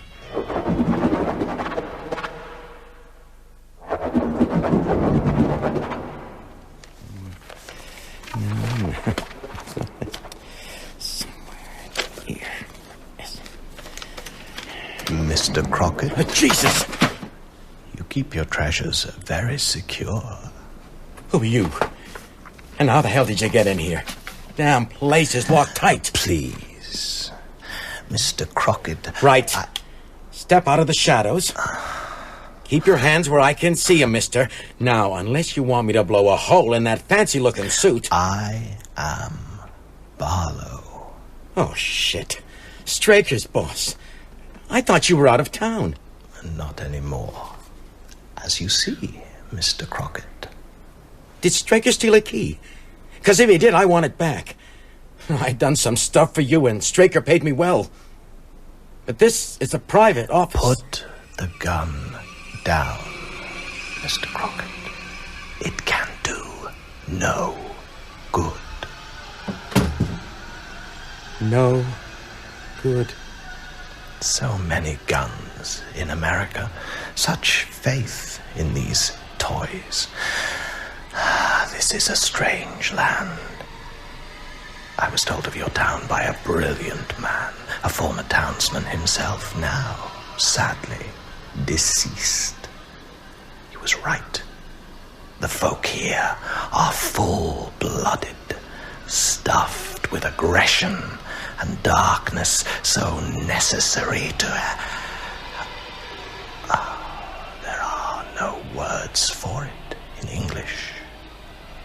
Poco, Verdelak, Ehrlich. Do you follow? Yes. Come to me, Mr. Crockett. I want to thank you for helping me to settle into your so perfect town. My leisure? No. No. My pleasure.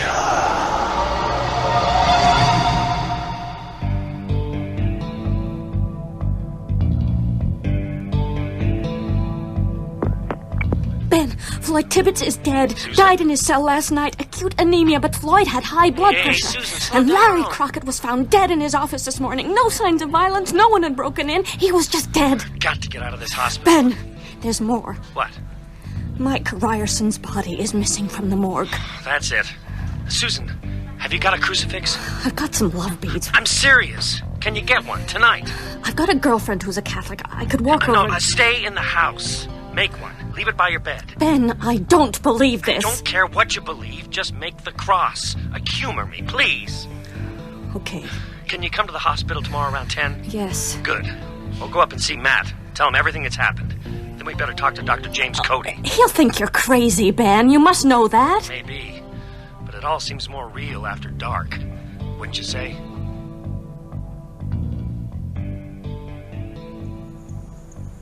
The evil was spreading quickly. Yes. Far more quickly than we ever realized. And you, Mark, Father? you were confronted with one of these creatures. Yeah. Ben and me worked it out later. It must have been that same night, after Danny Glick's funeral. Mom and Dad had gone to bed. I was asleep. Then something woke me. A noise in the dark.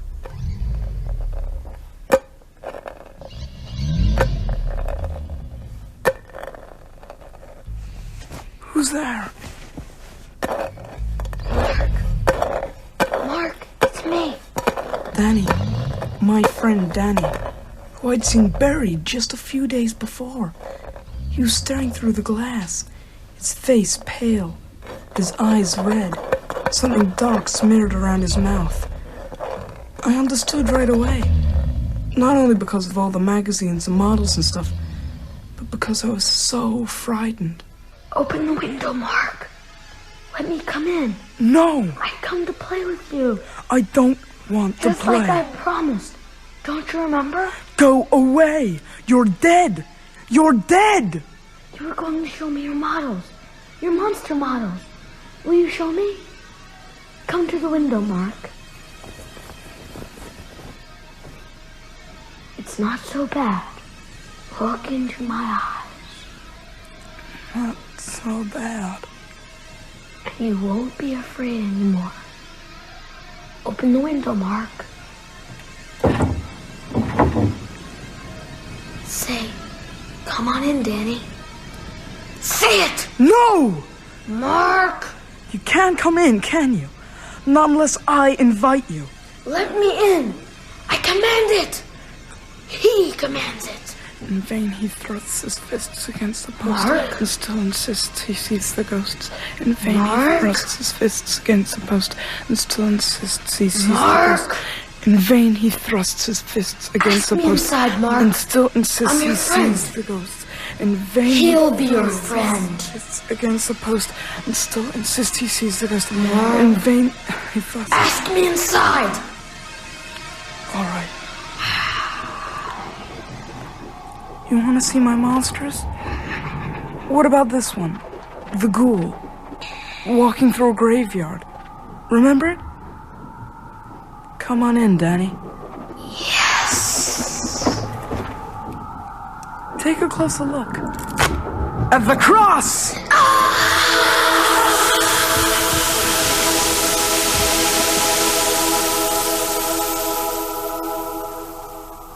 When I touched him with that little plastic cross broken off the model, it went through his flesh like he was smoke.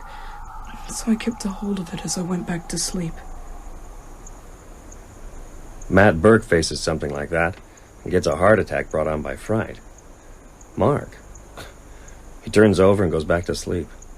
I guess that's the difference between men and boys. I heard Mark's story much later, of course. But the next morning, Susan and I were in a room at the Cumberland Hospital, listening to the account of a similar event. His chest was pale and thin. And when he saw the crucifix, I must stop saying he. That wasn't Mike Ryerson. It called out something and then went backwards out of the window like a diver off a board. I heard Susan call out from downstairs. That's right. My chest filled with pain. I keeled over, saw the crucifix in my hand and felt glad I had it. Next thing I know, I woke in here, hooked up to all these nasty machines. So, what do you think of this hearsay? Well, ever since Susan told me her side of the story, I've been trying to find some rational explanation for it all. So far, I've failed. And you, Susan? Who used to write such well-organized essays? Well, Ben warned me off Kant yesterday, so let's just say I find it hard to believe that vampires are stalking Salem's Lot. Even so, I propose that we proceed on the premise that all of this is real, and abandon that premise if, and only if, It's conclusively disproved. You don't think it will be, do you? No. I know what I saw. So, Ben, what now? Well, I appoint you Researcher General. You've got the qualifications and you're off your feet. Oh, splendid. I'll get library books sent here by the truckload. Anything and everything on the subject. What will you be doing? Well, first, Dr. Cody. He examined Ryerson and Tibbets. Perhaps we can persuade him to exhume Danny Glick. Would he do that? Well, the Jimmy Cody I had in my class would. He was an imaginative, open-minded boy. But he's been through med school since then. All this is very roundabout. Why don't Ben and I just go up to the Marston house? And put our heads in the lion's mouth? I thought vampires slept during the day. Whatever Straker may be, he's no vampire. Unless the legends are completely wrong. Well, let's go and find No, out. Susan. No, absolutely not. Okay. When will you see Cody? In half an hour. He's due to give me a checkup before I'm discharged. I'll see him then. Susan? I've got to go home and do some packing. I'm moving out tomorrow. Ben, I'll call you this afternoon. Mm-hmm. Any dizziness and nausea? No, Dr. Cody, I feel fine. I'll decide that. Any double vision? Not since the last time I bought a gallon of Thunderbird. All right, I pronounce you cured by the wonders of modern science and by virtue of a hard head. Right, now what's on your mind? That's a tricky one. Is it about Floyd Tibbets and Larry Crockett? Well, I can only tell you what I told Parkins Gillespie. I'm damned if I know who'd do such a twisted thing. I'm not with you. Well, you don't know? Know what? That someone snatched their bodies from the Cumberland County morgue last night. Oh, God. Do you know anything about this? Yes, I think I do. Dr. Cody, I got some stuff you ought to hear. Vampires. Matt Burke, of all people. That makes it awfully hard to laugh off. Yes. And you want me to exhume the Glick kid? Will you do it? Catch. Huh? Aspirin. Ever use them? Of course. You know how they work? No. Neither do I. Neither does anyone. It's white magic. My med school profs would tear their hair out if they heard me say that. And they'd roll on the ground and have fits if they knew I was going to request an exhumation order for the Glick boy. You'll do it?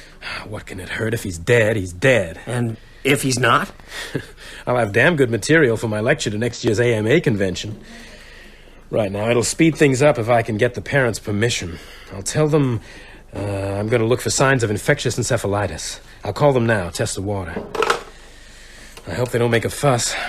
You realize Danny Glick is the only corpse we got a marker for. All the rest have vanished into thin air. Hello, Tony Glick. No, it's Constable Gillespie. Oh, hi, Park. Jimmy Cody here. Hi. I need to speak to Tony or Marjorie Glick. Well, Mrs. Glick collapsed and died early this morning, and Tony Glick's in Central Maine General. He's in shock. I see. Which is why I'm standing here in their hall answering their phone. Anything I can do for you, Doc? No, I don't think so. Except, could you tell me where they took Mrs. Glick's body?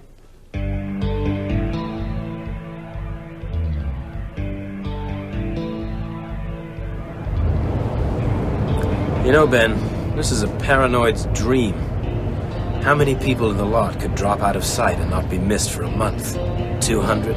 3? Oh, surely not. There's no industry here. People work in Portland or Lewiston or Gates Falls, so a rise in absenteeism wouldn't be noticed. Same with the schools, and TV has killed off the old neighborhood get-togethers. A vampire colony could form in Salem's lot, and no one would know. It could be happening now.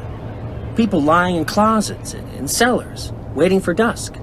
And next day, bang, less people on the street. Hey, let's take it easy, shall we? I mean, none of this is proven. If we were dealing with typhus, the town would be in quarantine by now. I doubt that. Don't forget, only one person has actually seen anything. Well, hardly the town drunk. True. We'll be at Maury's in 5 minutes. I Better get my story straight.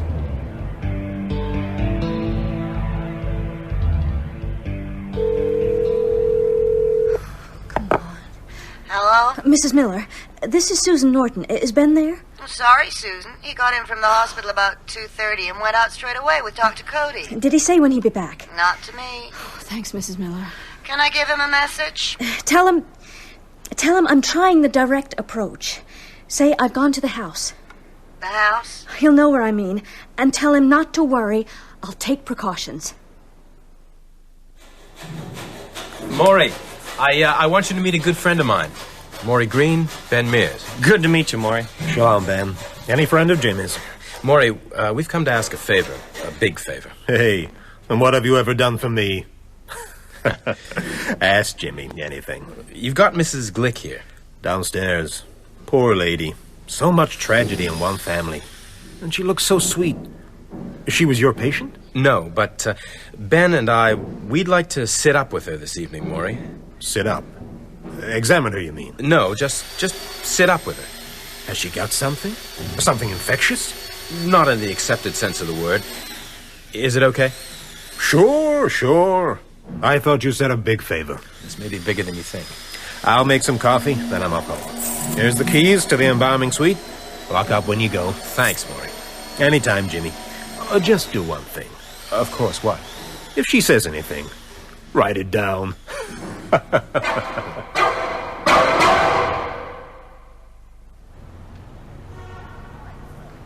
9 carats. Very popular design. Yeah, I wanted something a little more religious. Everybody's buying crucifixes suddenly. I'm sorry? This is the 3rd I've sold today. What's happening in the lot? A religious revival?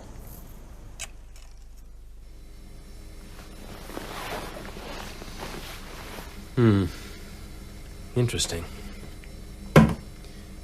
No visible trauma. Without an autopsy, it's impossible to say how she died. But her condition is strikingly similar to Mike Ryerson's. You could see for yourself. No surface lividity. No rigor. If I didn't know, I'd say she'd been dead all of 5 minutes. And now? We wait.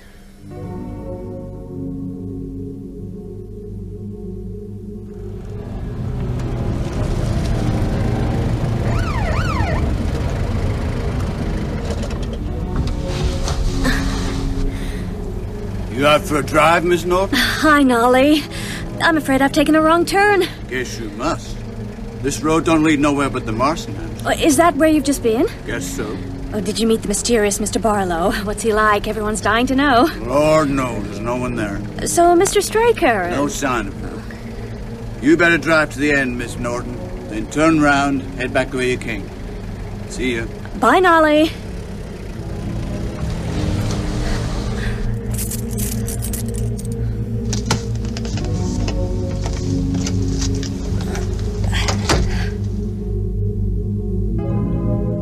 In Maury Green's mortuary, Jimmy and I sat in vigil around the stainless steel table that held the draped corpse of Marjorie Glick. According to the paper, sun sets at 7:02. It's, 5 more minutes. I doubt if vampires rise at almanac sunset. I mean, if they exist. Oh, God. Ben, I've just thought, where's your cross? Cross? Jesus, I don't have one. Pass me my bag. Okay. Tongue depressors. And adhesive tape. Adhesive tape, yeah. And here, let me wrap that around there. There, yeah. Oh, great, okay. 1 instant crucifix. Smart, huh? Now, bless it or something. I don't know how. You're the writer. Use your imagination. But for Christ's sake, hurry. Something's about to happen. I can feel it. Can't you feel it? Yes. In the name of the Father, Son, and Holy Ghost, and the Virgin Mary, bless this makeshift cross and let it... Bless it. The Lord is my shepherd. I shall not want. He maketh me lie down in green pastures. He leadeth me beside the still waters. He restoreth my soul. He leadeth me in the paths of righteousness for his name's sake. Yea, though I walk through the valley of the shadow of death, I will fear no evil. Oh, my God. Oh, my God. Marjorie Glick's hands snaked out from below the sheet. Her fingers danced jaggedly in the air, twisting and turning. Am I seeing this? Oh. Danny. Danny, darling, where are you? Stay right there. Get back. Come here. Come to me. Jimmy, don't look at her. Don't look at her eyes. Where is my son? What have you done with him? The cross, the cross. Use it. I noticed for the first time that the cross was glowing. Bluish light spilled over my hand. I can feel it. I can feel the power. That's it. Now drive her back. I'll get her from behind. Jimmy, no. Got her, Jimmy. She fell on him like a flash, gripping at his collar. I saw the predatory lunge of her head, the yawn of her jaw. I grabbed her hair and yanked her up. Then I remembered the cross. I drove the makeshift crucifix hard under the chin. It continued upward with no resistance. In the name of God, go! Go from this place! I'll be back for you, me, or others. And soon there will be so many others. As I watched, her body seemed to elongate and become translucent. One moment she was there, laughing. The next, she was gone. Oh, God. Her mouth. Her dirty, filthy mouth. Jimmy, she's gone. It's okay. She bit me. Oh, my God, she bit me. Ben, don't touch me. I'm unclean. What can I do? My bag. Get my bag. Jesus, Ben, I can feel it in there. I can feel it working in me. What am I looking for? Disinfectant. That's this? Here. Yes, on my throat. There are two punctures. You have the jugular. One's fairly clean, the other's... Pour it in! Right in the wound! The blood's washing out. Put the cross on my neck. If I'm still dirty from her, it'll do something. Hold still. Nothing. Oh, thank God. I thought I was going mad. When she was doing it, I liked it, Ben. That's the hellish part. If you hadn't been here... Just don't think about it. Oh. There's one more thing I have to do. Something I don't like. What's that? Help me up, Ben. Okay. Oh, we could be in big trouble. We must get our stories... No! As Jimmy slugged me, stars swirled in my brain. I fell heavily, groping madly for the cross, thinking, "You fool. You stupid, stupid fool."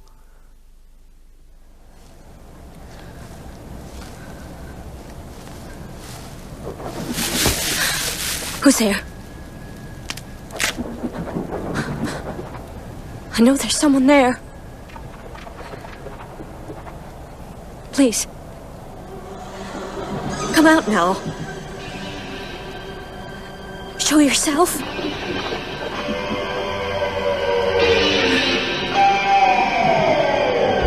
You have been listening to Episode 4 of Salem's Lot by Stephen King.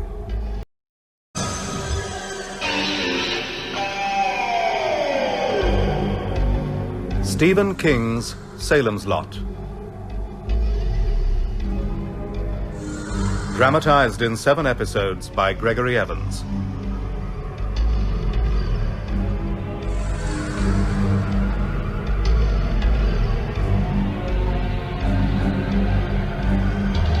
Episode 5.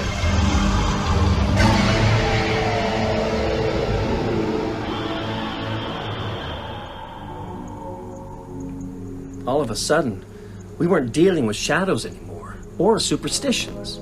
We'd both seen them, Father. Vampires. We'd stepped off the firm, sunlit ground of ordinary life into swamp and fog. And we knew we could never step back again. Tell me more of that terrible evening. You, Senor Mears, you were still at the Morticians, yes? The creature had gone. One moment it was there, laughing at us. The next, there was just the lamp shining on the bare wall. And Jimmy screaming. I cleaned the wound in his neck and helped him to his feet. Then out of the blue... There's one more thing I have to do. Something I don't like. What's that? Help me up, Ben. We could be in big trouble. We must get our story... Oh, no! Sorry, old buddy, but it's easier if you don't know it's coming. Huh? I'm damaged enough. I'll pass muster. But you needed a few bruises. What for? To back up our story. We have to stay out of jail, so we're free to fight those things, whatever they are. So it's got to look convincing. Let's take a look. Convincing? You just broke my jaw. It'll be tender for a while. You'll live. Now, let's get it straight. Someone barged in here while I was examining Mrs. Glick. He slugged you, then grabbed me. In the struggle, the someone bit me to make me let him go. On the neck? He was 6'1", heavy build, wearing a denim jacket and a blue knitted cap. We'd never seen him before. He jumped us. It all happened fast. Have you ever thought of giving up doctoring for creative writing? I'm only creative in moments of extreme self-interest. You're the expert, Ben. Will it do? Why, it's a little thin, but... At least this isn't the first corpse to vanish, so there is a precedent. I'm hoping they'll add that in. Now remember, Ben, we're criminals now, and Parkins Gillespie isn't the hayseed he pretends to be. Constable's office? Parkins. Jimmy Cody here. And you, Mark? What were you doing on that evening? Going to the Marston house to kill a vampire. This was earlier, of course. Why... Of course. I had to be there before dark. I'd taken my dad's target pistol. I know bullets are no good against them, but I reckoned it should punch Straker's ticket. And I had a cloud of yellow ash from the woodpile, sharpened to a point. I was near the house when I saw someone else in the woods. A girl. I hid behind a tree. As she came closer, I realized she was heading for the same place as I was. For the same reason. How did you know that? She was carrying a length of snow fence. That's not good. One hit with a hammer will split in two. Oh, you idiot! Skulking around like that, you almost gave me a heart attack. You're Susan Norton, right? And you're Henry Petrie's son. Mark. What are you doing here, Mark? Same as you. Only like I say, that steak's too flimsy. This? I just picked it up in case someone fell over it. Don't pretend. You came here to kill the vampire. Don't be ridiculous. Vampires. One of them tried to get me last night. Almost did, too. That's silly. You should know better than It was Danny Glick. You're making this up. He was outside my window, holding on like a great fly. His eyes were red, burning. His teeth... Stop it. You believe that, and you came up here alone? Believe it? I saw it. Why you here? Some friends of mine suspect that there may be a man in this house who no one has seen. They think he might be... a vampire. So you've come to pound that stake through his heart. I've come to find out. The stake is just... I mean... I don't know if I could do it. I could, after what I saw last night. So how do we do it? We break in, find him, pound the stake through his heart. What about Straker? He's in town. They like the dark, so he'll probably be down the cellar. Did you bring a flashlight? No. Damn. Neither did I. Bet you didn't bring a cross either. Yes, I did. Hey, snap. Took it from my mom's jewelry box. She'll kill me if she finds out. Let's go. Lead on.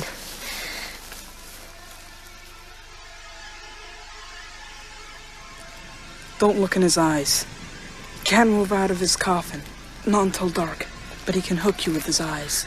Mark, I don't know about this. We've got to. The ground floor windows are shuttered up. We can get in up there. Give me a boost.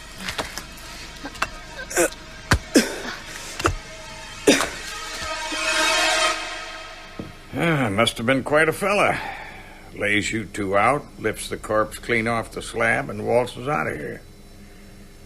Tell me, did he break into a sweat? I didn't notice, Constable. And what were you doing here, Doc? I came to check the body for infectious encephalitis. I had reason to believe that's what killed Mrs. Glick. And was it? No, almost certainly not.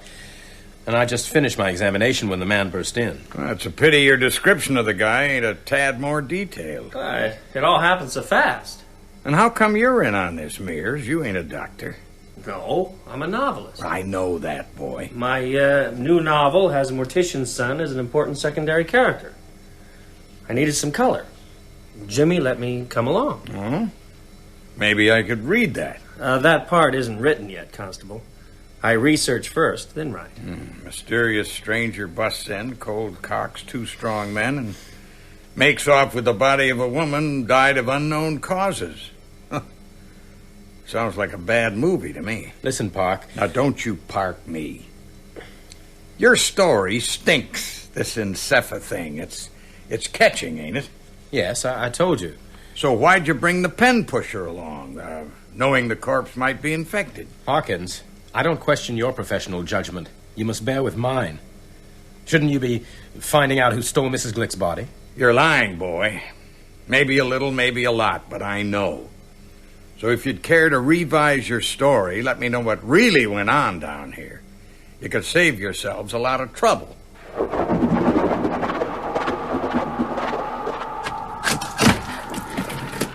Mind the glass. Oh, God. Mark. What? The beam. This is the room where Hubie Marston hanged himself. The room Ben broke into as a kid. Oh, my God. It's almost unbearable here. What is? Stink. It's more than just bird droppings and plaster rot. It's a smell in the mind. Come on. It'll be dark soon. We don't have much time.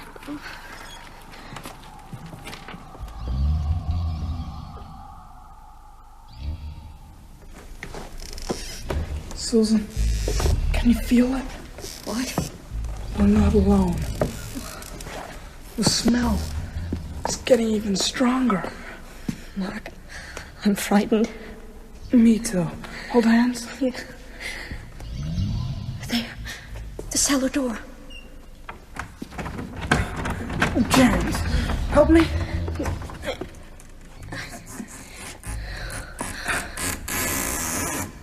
See anything? Only darkness. Mark, I can't go down there. You must. I need you. Mark! Let me help you, little master. Stranger! Now, this isn't a traffic violation we're talking here. 4 deaths in the lot, 4 bodies going missing. Well, we've told you all we know, Constable. There's nothing to add. I could toss you both in the can. But the greenest kid out of law school could spring you on what I got. Suspicion of unknown hanky-panky. And I bet your lawyer ain't fresh out of law school, is he, Doc? No, Parkins. He's not. Yeah, well, I'd do it anyway just to piss you off. Except I get the feeling you ain't lying because you broke the law. You're both scared out of your skins. You look like some of the crazy guys I saw in Nam. Shell-shocked. Go on. Get out of here. When I came round, Straker was carrying me upstairs like a sack of sand. I opened my eyes a crack. Peeling wallpaper, bare boards, a landing coming up, and thin sunlight through a filthy window. So there was still hope.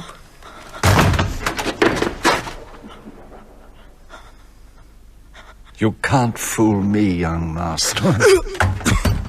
I know when someone is playing the possum. Here, in this room, my master's friend and sponsor in this country hanged himself many years ago. Such a waste. No. I have removed your little pistol. Boys should not have such weapons. Nor should they bring young ladies uninvited into private houses. What have you done with her? Miss Susan Norton. Taken her to the cellar where she wished to go. Soon, when the sun goes down, she will meet the gentleman she came here to meet. No! No, don't be jealous. Your turn will come. He may give you to her. But I rather think he'll deal with you himself. Miss Norton will have friends of her own to visit. Get up, young master. What will you do with me? Truss you up like a spring chicken. If you struggle, I will take my thumb and pop out your eye. A streaker tied me up. I looked round. The side of the house was already dark, and the room was full of shadows. In the gloom I could see the beam where Hubie had hanged himself. Wallpaper lying in strips on the floor. A bare iron bed. Do not be afraid, young master. You'll feel a little sting, like a doctor's needle, and then sweetness. I could see something else, too. Something Straker couldn't see, because he wasn't looking for it. Then you will be free to visit your mother and father, your young friends. I could see the window where we got in, and underneath, on the bare boards, the broken glass.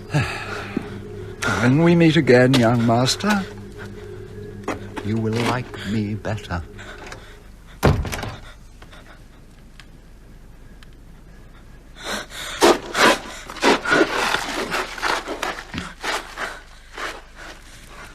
It seemed to take forever. My dead fingers gripping the splinter of glass, sawing it back and forth, a quarter inch at a time.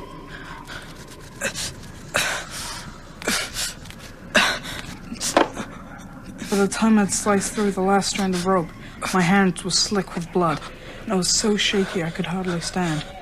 I hobbled to the window and looked down. It was dark now. Horribly dark. Then I heard him. I imagined myself climbing out, running, and Straker coming after me, catching me, bringing me back. I stared wildly around the room and saw the bare iron bed. Young master, I hope you are rested. The leg of the bed came away in my hand. I've come to take you.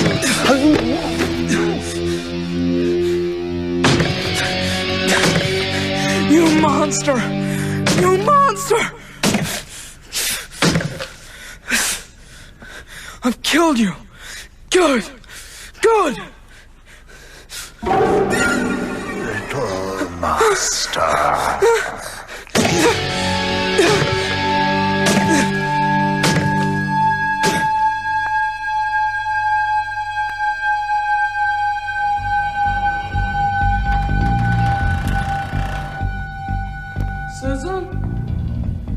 Susan! Are you there? Mark? Susan, it's almost time. You've got to get out of there. Mark, where are you? It's so dark. Susan, run! Too late.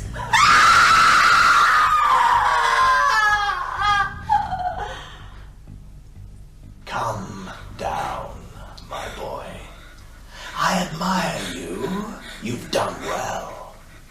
Let me meet you. I know you.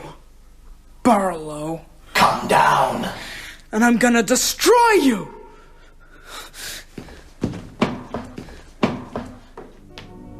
After we left the mortuary, Jimmy drove me home to Eva's boarding house. Later, standing at the window of my tiny room, I looked into the moving darkness and thought about what might be out there. Marjorie Glick, reunited with her son, Mike Ryerson, Floyd Tibbetts, God knows who else. Then I thought about Matt Burke in his hospital bed, surrounded by books on vampires and superstition and folklore. And somehow, I felt a little better. As I turned away, I could just make out the Marston house against the sky, dark on dark. My last thought before I went to bed was, I hope Susan is safe.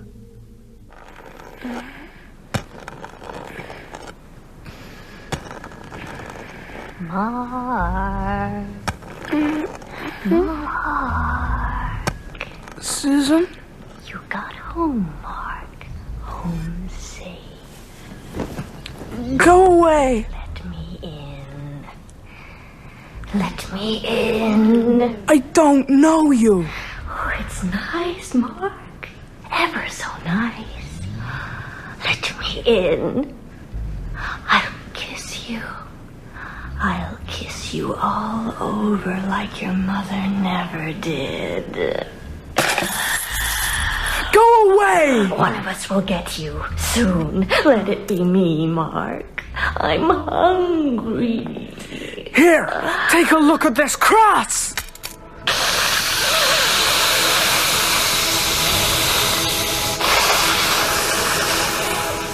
You can't escape. There are lots more of us now.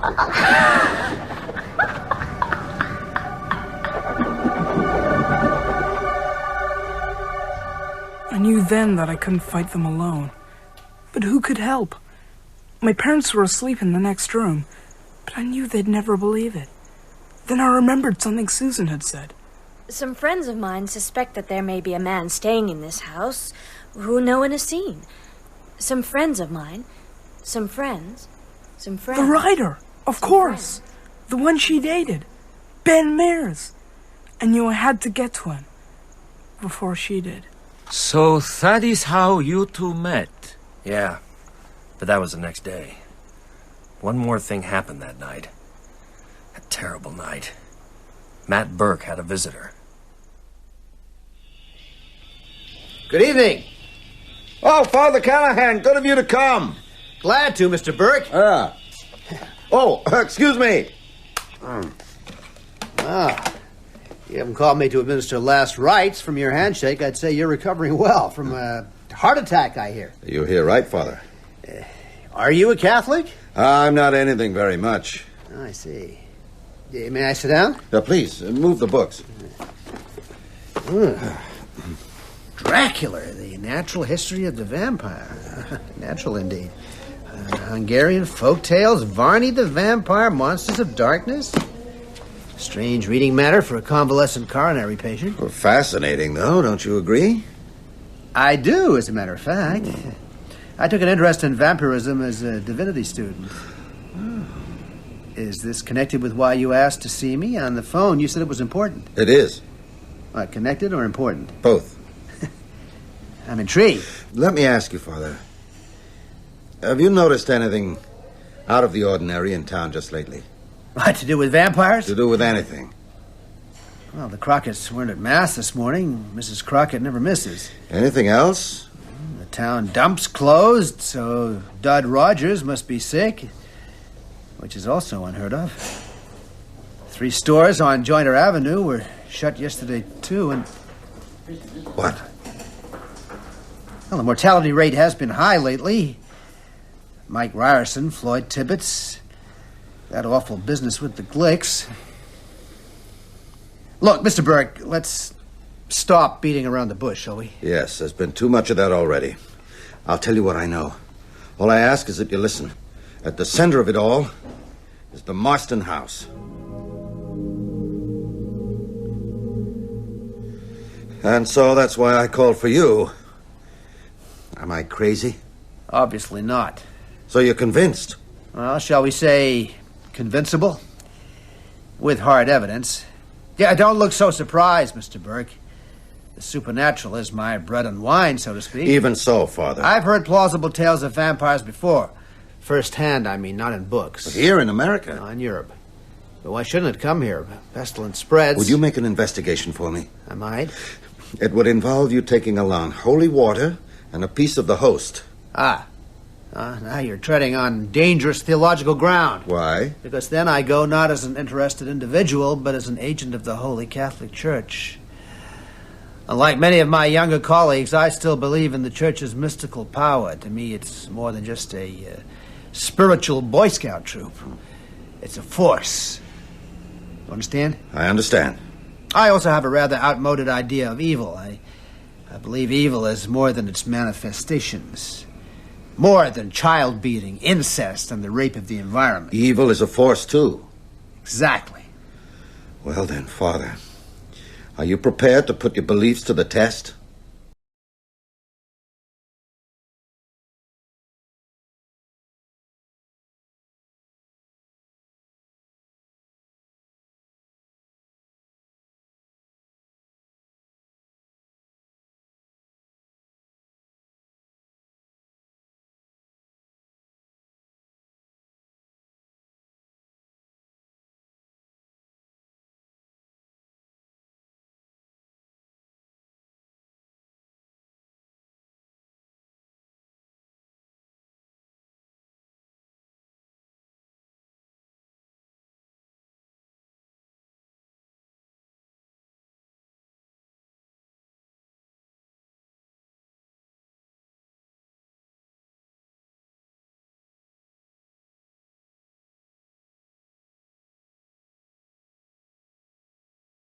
Can we talk in your car?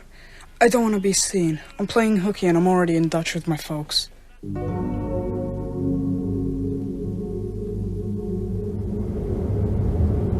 You believe me? Yeah. You couldn't have made that up. I'm sorry I couldn't save her. Yeah, you're a brave kid. There's somewhere we gotta go. The Marston house. Not yet. First, we gotta see a friend of mine, Matt Burke. The high school teacher. He knows about this? Yeah. After we've talked, we're going up to the Marston house. Get the son of a bitch who did it.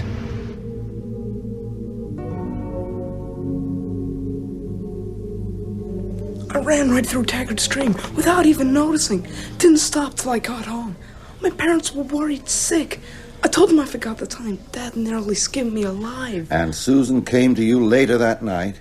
Yeah, just like I said. Ben, I can't tell you how sorry I am. I can give you something if you need it.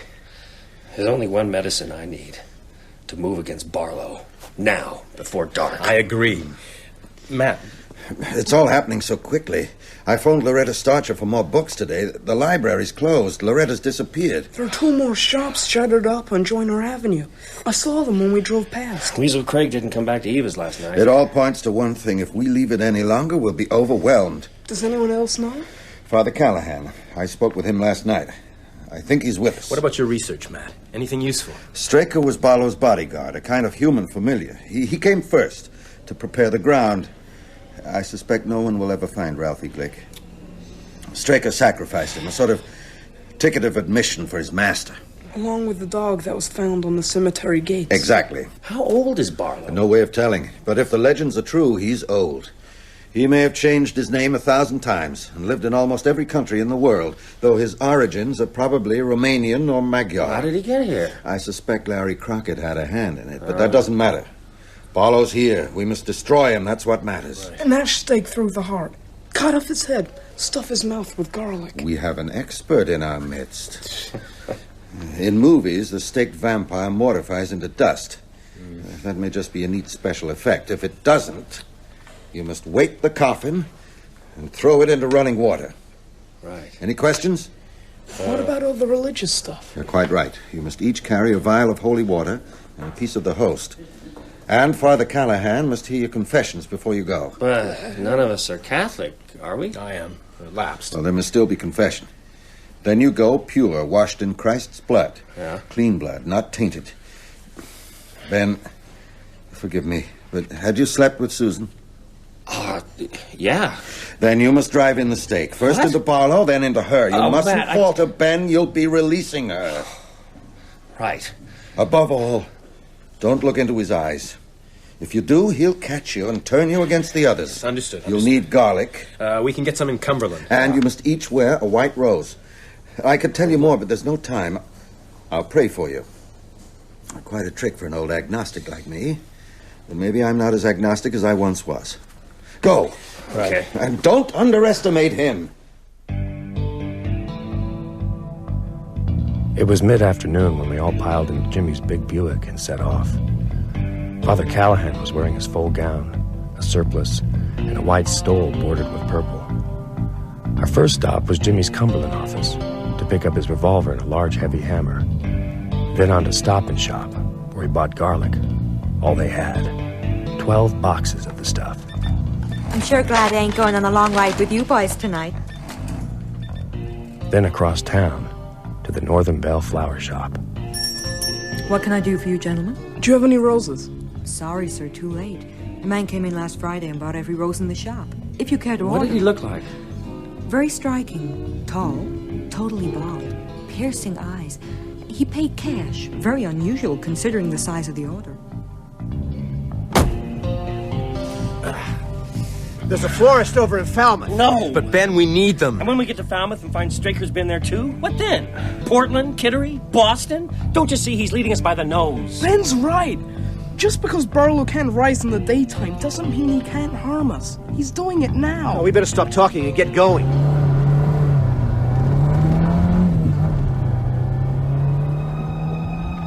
Jimmy came at the Marsden house from below, and I was struck again by the way it loomed over the lot, looking down like an idol on all the town's sins and lies. We turned into the driveway. Straker's old black Packard was parked outside, and as Jimmy pulled up and killed the engine, he drew his revolver.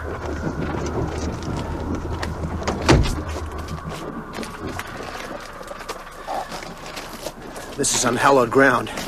What does that mean, Father? This house has been the site of both suicide and murder.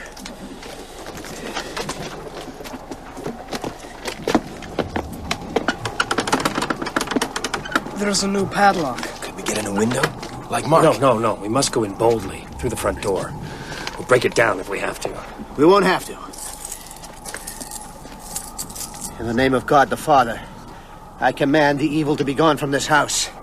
Spirits, depart!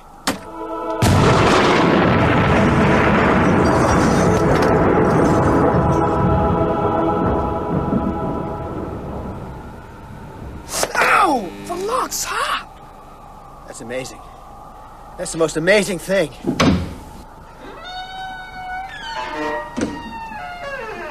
Let me go first.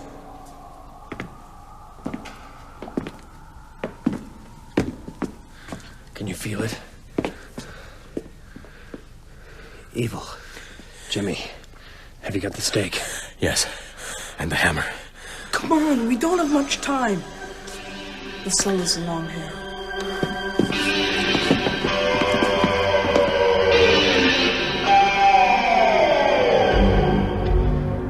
You have been listening to Episode 5 of Salem's Lot by Stephen King.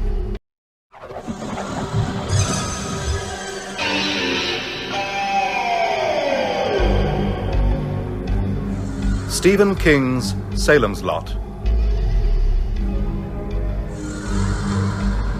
Dramatized in 7 episodes by Gregory Evans.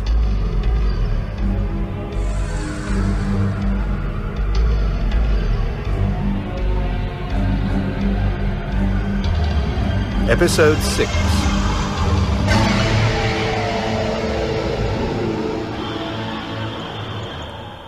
For the second time in my life, I stepped into the Marsden house. This time, of course, I wasn't alone, but I was just as scared as I'd been when I was 9 years old, climbing through a window on a dare. Difference was, now I felt something I hadn't felt as a kid. What was that, Senor Mears? Anger. All the grief and heartache I felt about Susan had turned into rage.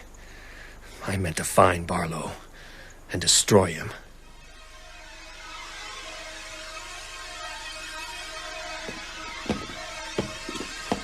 Along here. There's the door. Wait, we should try upstairs first. Why? Barlow will be in the cellar. What about Straker? He may not be dead. I hit him real hard. Even so, you didn't stay to find out. Let's just make sure, shall we? Yeah, Jimmy's right. When we find Barlow, we'll have difficult work to do. We won't want any distractions.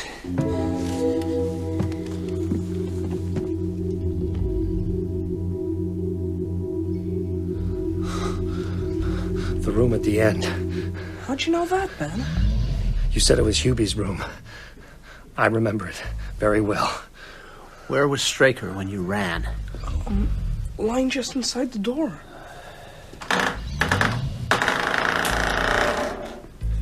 No.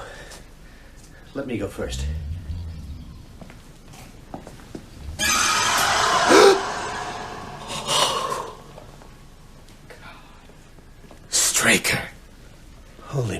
Mother of God. His throat slit like a pig. I'd say he's been dead for about 18 hours. And he's been bled white. Yeah. There's no blood anywhere. Where's all the blood? Barlow.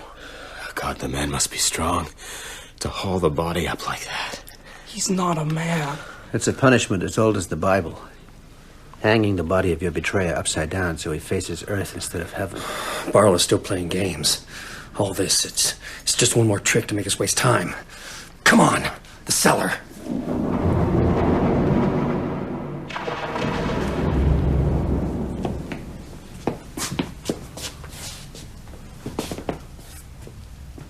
He's not here.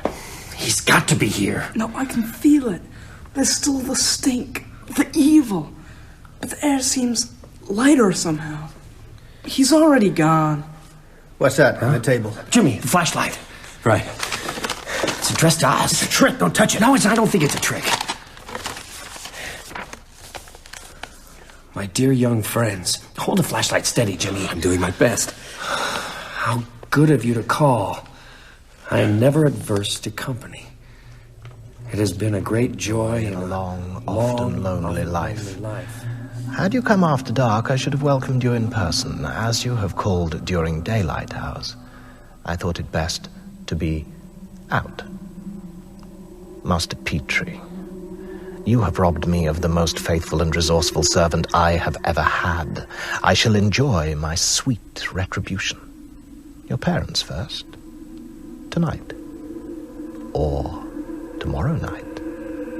Then you. Father Callahan, have they persuaded you to forsake your bottle and join the party? The Roman Church is an old enemy, though not my oldest, for I was old when it was young. Oh yes, I have lived that long. Yet I am neither tired nor jaded. I am as strong and cunning as ever. Not the serpent, but the father of serpents. So, Mr. Mears, Mr. Cody, Master Petrie, and Father Callahan, I send you a small token of my esteem. Your friend is lovely, Mr. Mears. Very toothsome, if I may be permitted a small bon mot. I have no further need of her, so I have left her for you, in the place where I spent my days, until I decided that other quarters might be more congenial. Let us see how you like this entree to the main course you contemplate. We shall surely meet soon. Then I shall convey my felicitations to each of you in a more personal way. Until then, adieu. Barlow. Here, round this corner. Craig, help me with the lid.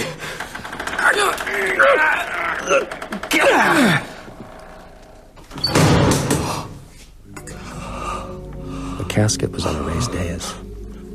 In it, Susan lay still, covered from shoulder to foot in a drift of pure white linen. In life, she'd been pretty. Now she'd achieved beauty. Dark beauty. She didn't look dead. Her lips were red, her skin like cream. Father Callahan stepped forward and placed his hand over her heart. Here, Ben. No, I can't. Be her lover. Better be her husband. You won't hurt her, Ben. You'll free her. The only one hurt will be you. A line came into my head from Dracula, that amusing Victorian fiction that no longer amused me at all. Van Helsing's words to Arthur Holmwood when Arthur was faced with the same awful task. We must go through bitter waters before we reach the sweet. Here's the steak, Ben. Go on, do it. Oh, take it away. Don't make me do this. She's not dead. No, she's undead. Ben, feel her pulse. Feel her heart. There's nothing. Do it quickly, Ben. Go out into the daylight. We'll do the rest. Take the handle. We must go through bitter waters before we reach the sweet. Oh, dear God, forgive me.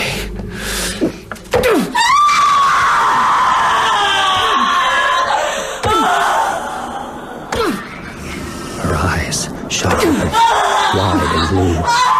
Her lips drew back over wolf-like fangs. Blood gushed from her chest over my hands, my shirt, my cheeks.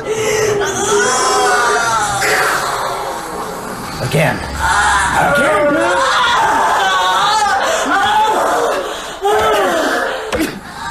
The tide of blood turned black in that chancy lunatic light. Her eyelids fluttered. And I saw briefly the girl I'd first met in the park, reading my own book, smiling, shy. Ben? Jimmy, go after him. See he's all right. In the name of the Father, the Son, and the Holy Ghost.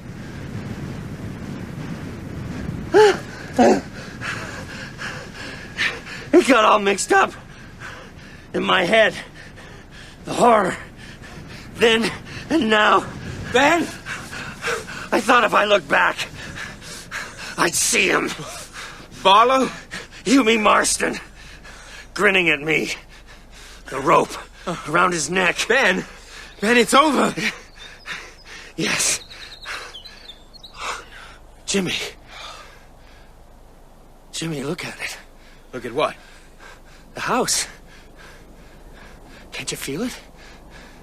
The evil is gone. It's just a house again.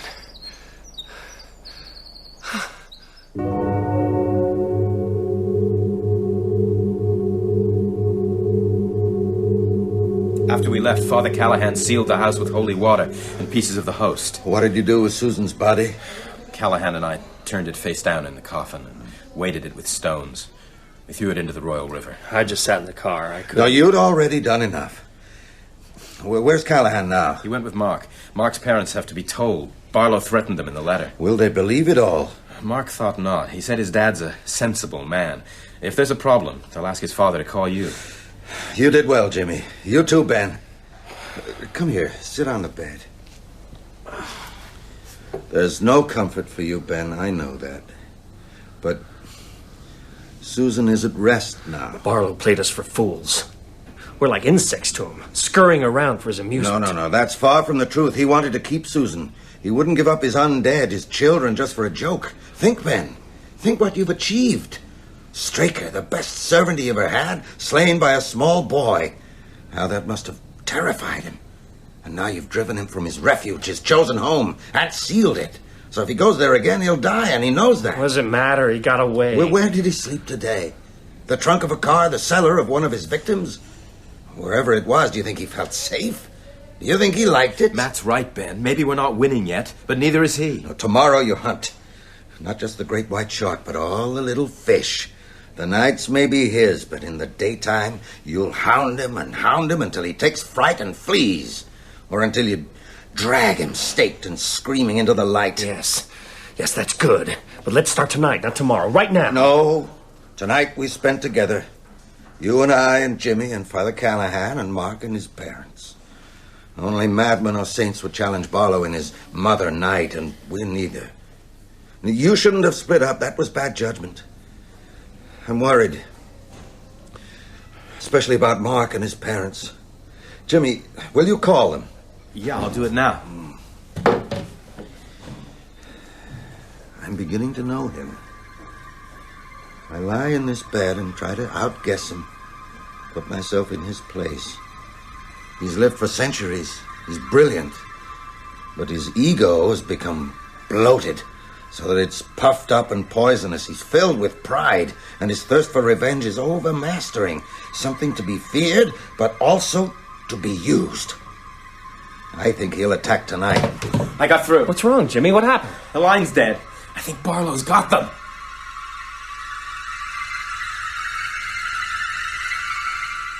Impossible.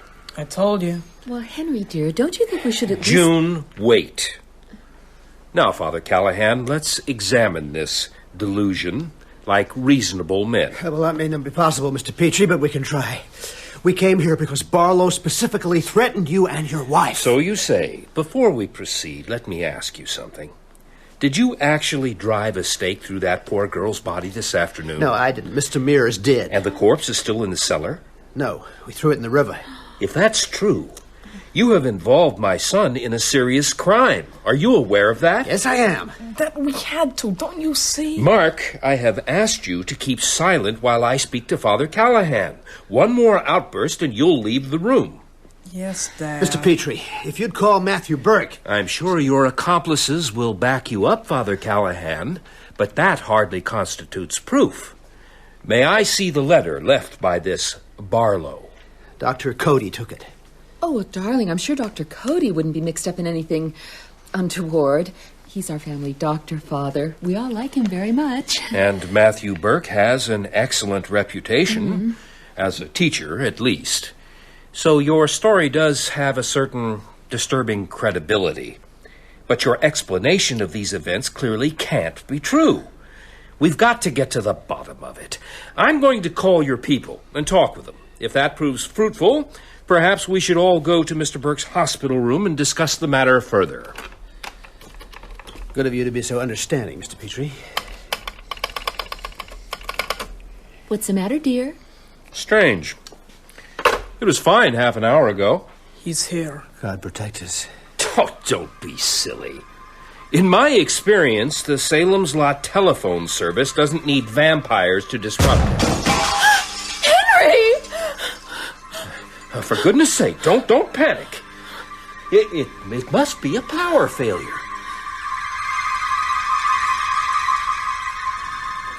How could we have been so stupid? We must go out there now. No, for the sake of your lives and mine, you must not. But Ben's right, Matt. They need help. They're on their own. Whatever's happening at the Petries, by the time you get there, it'll be over. We must do something. If you go, you'll be playing into Barlow's hands. Think.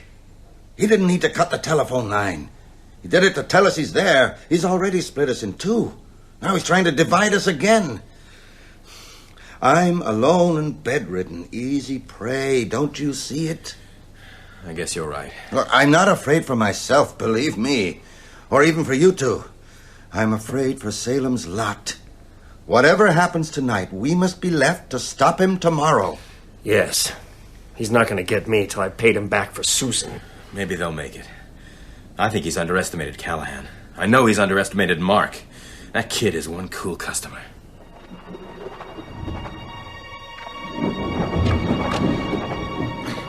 It all happened so fast. One moment my dad was telling Father Callahan it was impossible. The next, the impossible was happening. Right there in the kitchen. Can you talk about it, my son? Yes, Father. The lights went. The windows blew.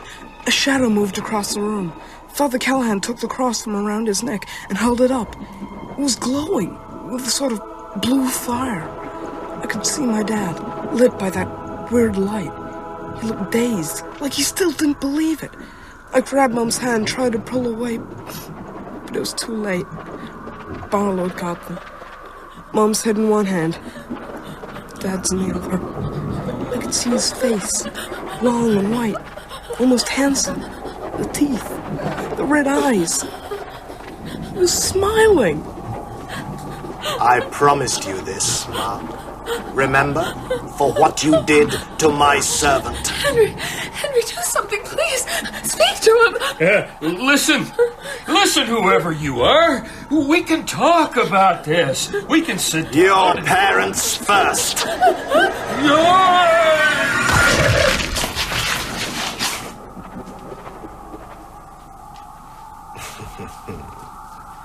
So, tell me, young man, how does it feel to be an orphan?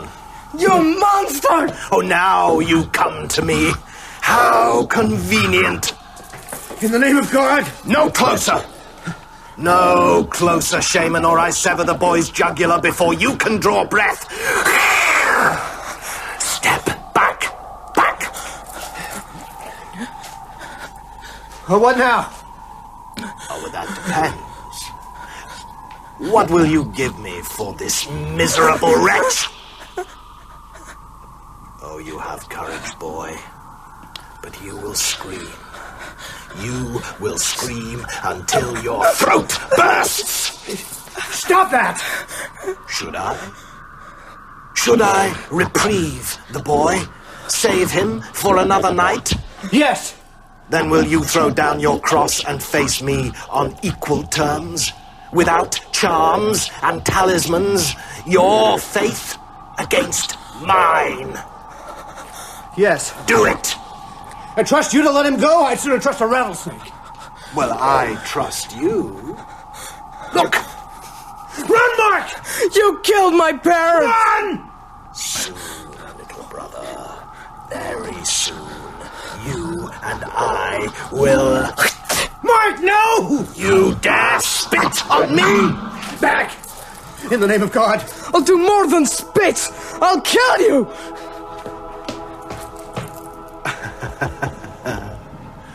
Oh, what a servant he will make.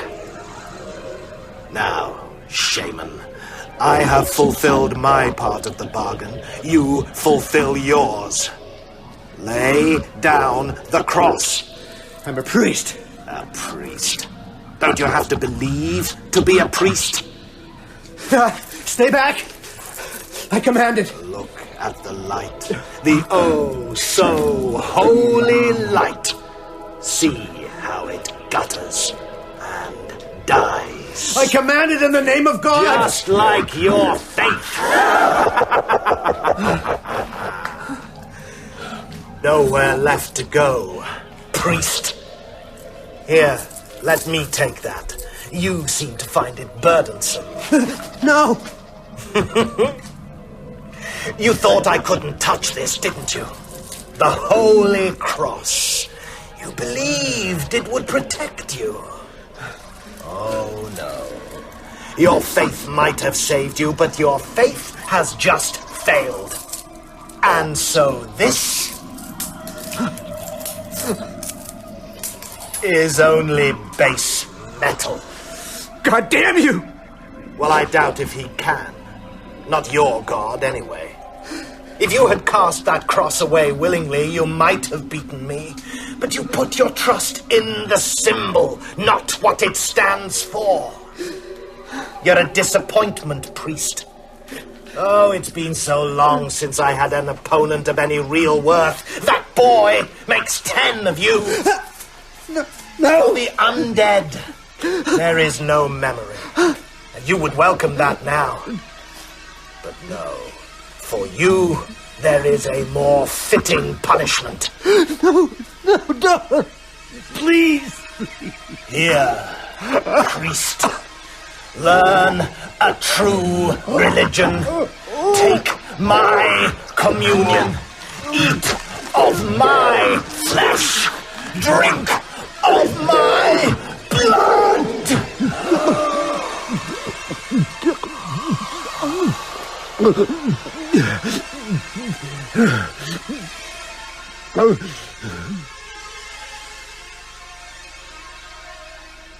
At 10 that night, Jimmy and I were still sitting around Matt's bed out in the Cumberland Hospital, waiting. No one spoke much. Matt dozed fitfully, with his mouth open, sighing from time to time in his sleep. He looked very old. Then suddenly, there was shouting downstairs. Nurses ran past the door and we heard a strange, high keening, like an animal in pain. Ben, he's coming! Him or his creatures. Get the door. Kill the light.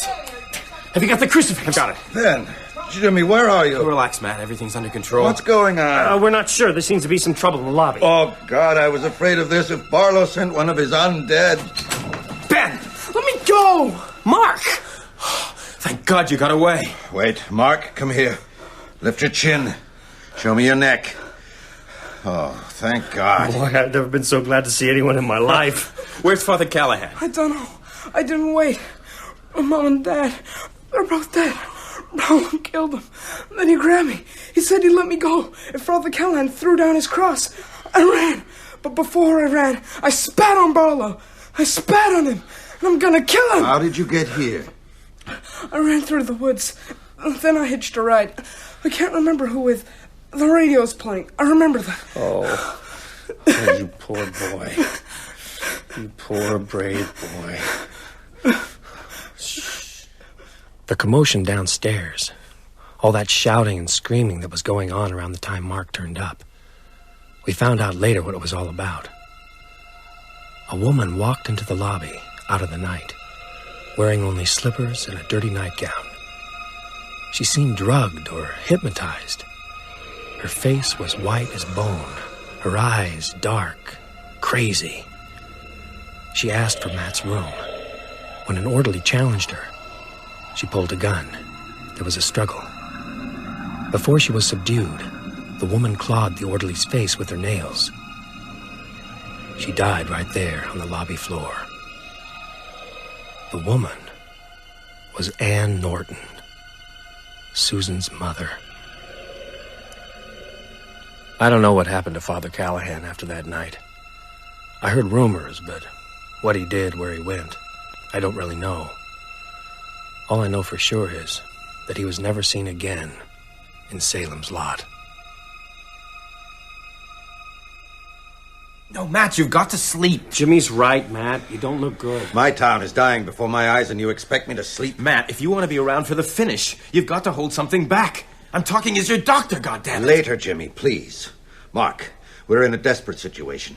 I know you've just been through the most terrible ordeal. I can't promise things will get better. There's dreadful work to be done tomorrow. I'm in this, Mr. Burke. As deep as anyone. I won't stop until I've got him. Good boy. Tomorrow, the three of you must go back to Mark's house to make stakes. Right. How many? 300 at least. 500 would be better. No, there can't be as many as that. The undead are thirsty. You have to be prepared. You must go together. You daren't split up, even in daylight. It'll be like a scavenger hunt. You start at one end of town and work towards the other. We'll never find them all, not even if we start at first light and work till dark. You've got to try. With luck, people will believe you. Some might even help. So when dark comes again, much of Barlow's work will be undone. I guess Father Callahan's out of it. Yes, we have to assume he's lost to us. But we must press on regardless. You'll need to be cunning, all of you. Ready to lie. If you're locked up, it'll serve his purpose. And consider this. If any of us do live and triumph, it's quite possible we'll stand trial for murder. Don't sugarcoat the pill, will you? But we all know the most important job. Kill Barlow. Well, that's putting the cart before the horse. First, we have to find him. Mark, come here. Did you see anything tonight? Hear, smell, touch, anything that might tell us where he is? Think carefully. You know how important this is. Nothing. Think again. A leaf clinging to his coat. A burr in his pants cuff. Dirt on his shoes. I'm sorry. Christ almighty, is he seamless like an egg? How about when he was holding you? Wait a minute. What? What have you got? Chalk. Blue chalk. He had his arm around my neck. I could see his hand. He had long, white fingers, and there were little smudges of blue chalk on them. Just little smears. Blue chalk? School! It must be. Not the high school. We only have yellow and white. I should know. The art department? Oh, they use ink and paint, not chalk. Besides, the school's all glass. Where would he hide? Mark, are you sure? Chalk? Yeah, I can see it. I bet the elementary school uses colored chalk. Well, it's like the high school. Lots of windows to let in the sun. He'd hate that. He needs an old building. Dark, dingy. Like the Brook Street School. Could be. What's the Brock Street School? An old timber frame building put up about the same time as the Marston House. There was a big fuss about it years back. People said it was a fire hazard. So it's not used? Only the ground floor. There are 2 other stories in a basement with all the windows boarded up. That's it. It must be. Sounds good to me. Well, I'm not convinced. It's too obvious. All right. That's enough for tonight. 2 of these with water. They'll help you sleep. Later, Jimmy. There's still a lot of work now, to do. Matt. He's right, Matt. We can't risk losing you. You're too important. Here, Mr. Burke. To help you take the pills. Ganging up on me, huh? Oh, okay. You win. I'm worried about him, Ben. I thought the attack was mild. Hardly a heart attack at all. It was, but the next one won't be. It'll be the big one.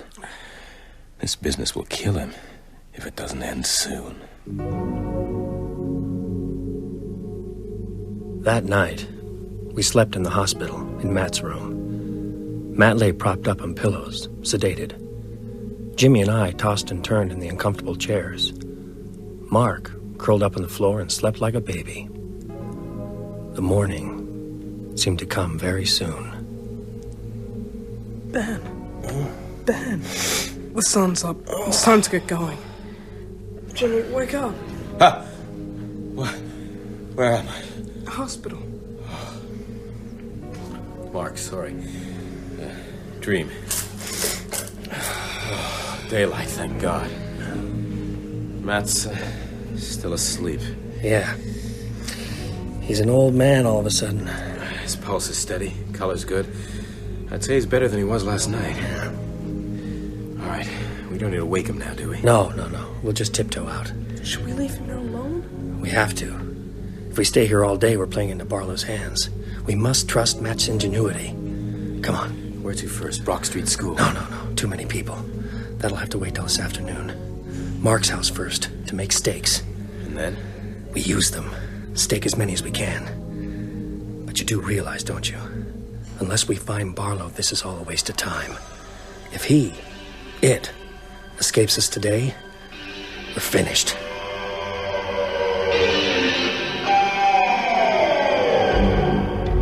You have been listening to Episode 6 of Salem's Lot by Stephen King.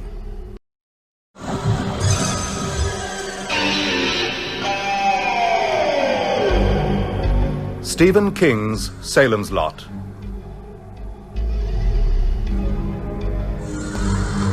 Dramatized in 7 episodes by Gregory Evans.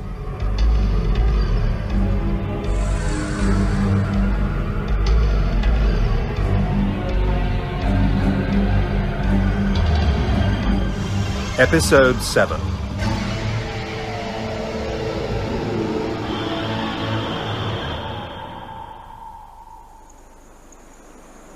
So there was Mark, Jimmy, and me, heading towards the lot in Jimmy's old Buick. As we left the turnpike, I saw the familiar sign. Route 12, Jerusalem's Lot. This was the way I'd driven Susan home. After our first date. I'm sorry, Father. Take your time, my son.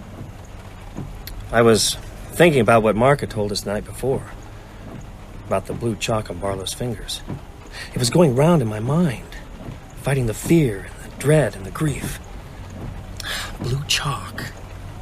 Blue chalk. It's gone bad. The whole place. Christ, you can almost smell it. Yeah. A whiff of tombs.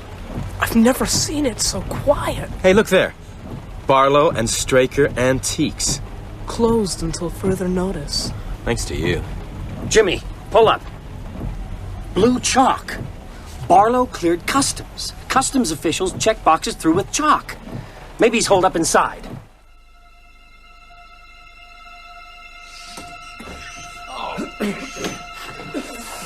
Stink! Could have been shut up for centuries.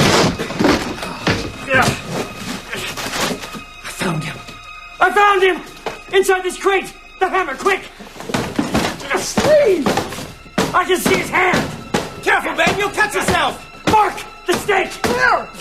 I'll pound it into him like I did into Susan! Mike Ryerson! Damn, Barlow! What now? Should we... No, leave him! We can come back. Let's get to Mark's house.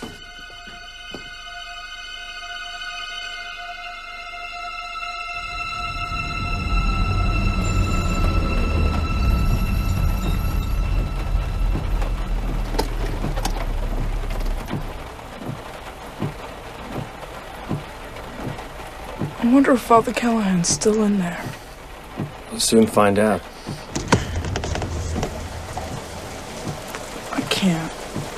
I can't go in. I'll wait in the car. Mom and Dad, cover them up, will you? Sure. Of course, Mark. It's better this way. My dad would have made a very good vampire. Maybe as good as Barlow in time. Try not to think too much. There are ash stove lengths in the woodpile. You can use my dad's lathe down in the basement.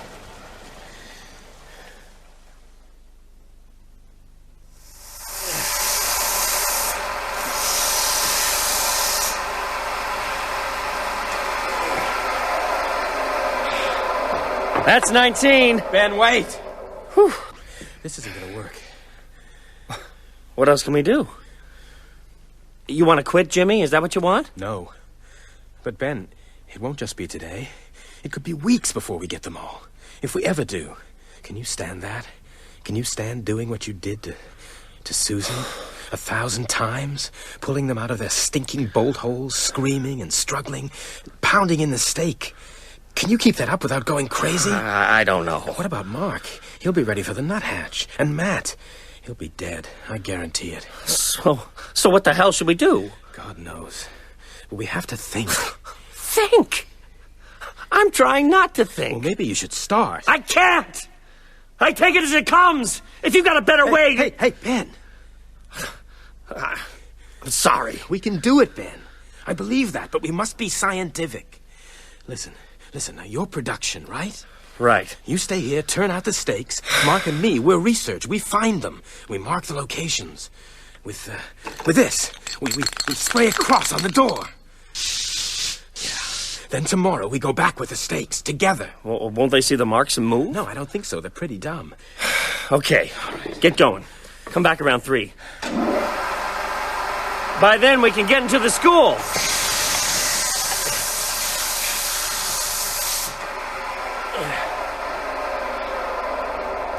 Jimmy? What's the matter? Something came to me then, watching you. Bent over like that, holding the length of wood under that light. Something to do with the blue chalk? I don't know. Whew. Whatever it was, it's gone.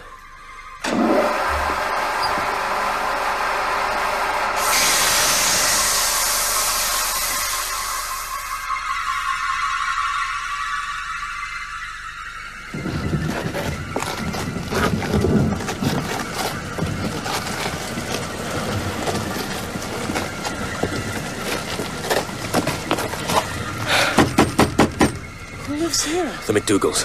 Roy, his wife Sandy, and their 8-year-old son. Roy works in Gates Falls, but that's his pickup still in the driveway. Okay. Hammer.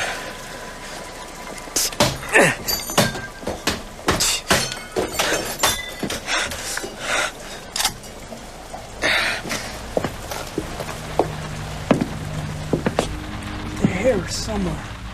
Smell it? Yeah, like the Marston house. Not as strong. Where? And they need somewhere dark. These houses don't have cellars, but there's a crawl space under the stairs. Here. Ugh! It smells like you found it. A flashlight. There.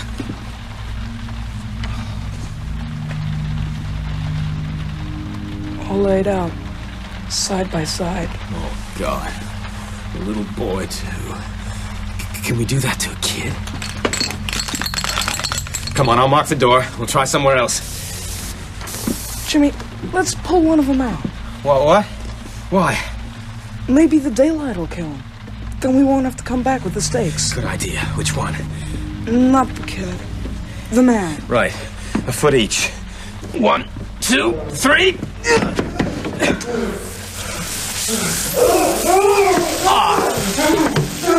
His skin! Jesus, it's steaming! He touched me! Slap him! Please, shut it! Please! Let's get out of here! Can I wash first? I feel dirty.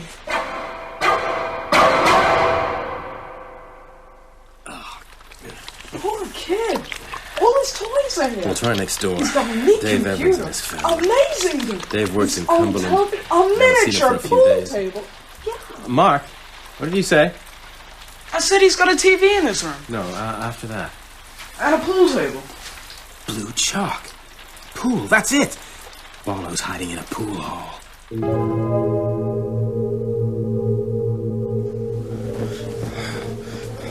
You ever heard of Mompson? No, Mr. Burke. Roll over, please. Mompson, Vermont. Just another little New England town like the lot. Had a population of 312 in the 1920 census. Other way. By 1923, everyone had vanished. Oh, the buildings were intact. In one house, a table was laid for supper, but no people. It caused quite a stir. You finished yet? Almost. Just the top sheets. There. Now, I want you to sleep. Would you check to see if there's a mess? Nurse! Nurse! Oh, God, no. Roy, 12, now. Take it easy, Mr. Burke. Try to breathe. What is it? Cardiac arrest. Get an ECV. Quickly.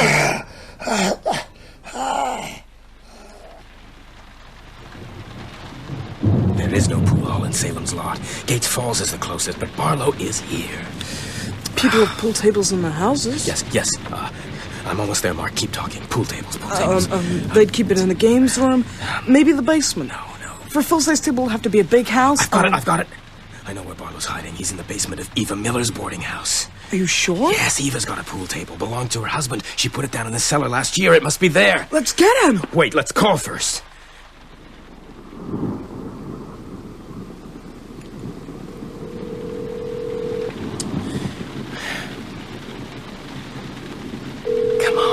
Maybe they're all out. No, there must be about a dozen roomers at Eva's. Mostly old men, retired. There's always someone there. Let's go. What about Ben? The line's out at your house, so we can't call him. If we go to Eva's now, there'll be plenty of daylight left. If we're wrong, and if we're right, we'll get Ben. He'll want to be in it to kill.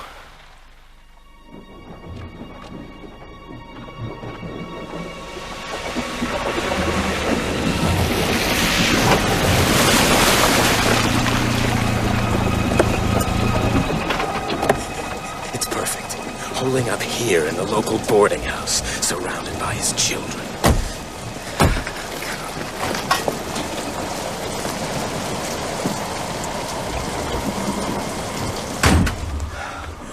Smell it. Like the Marston house. Mark, are you up to this? Yeah. Where's the cellar? Here. I went down it once. One of the old guys fell on the steps and broke his leg. It's a big one. Deep. Barlow's here, no doubt about it. Jimmy, let's get Ben. We will. I just want to see Barlow first.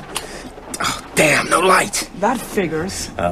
Look in the kitchen. Eva must have a flashlight. I'm going down. Jimmy, wait!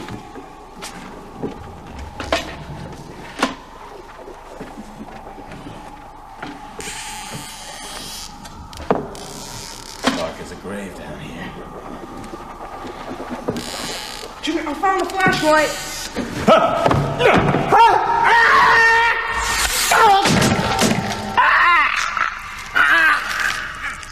Mark!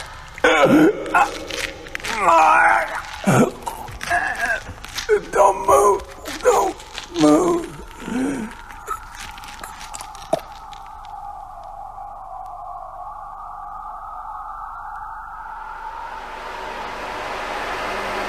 I lost all track of time in Petrie's basement.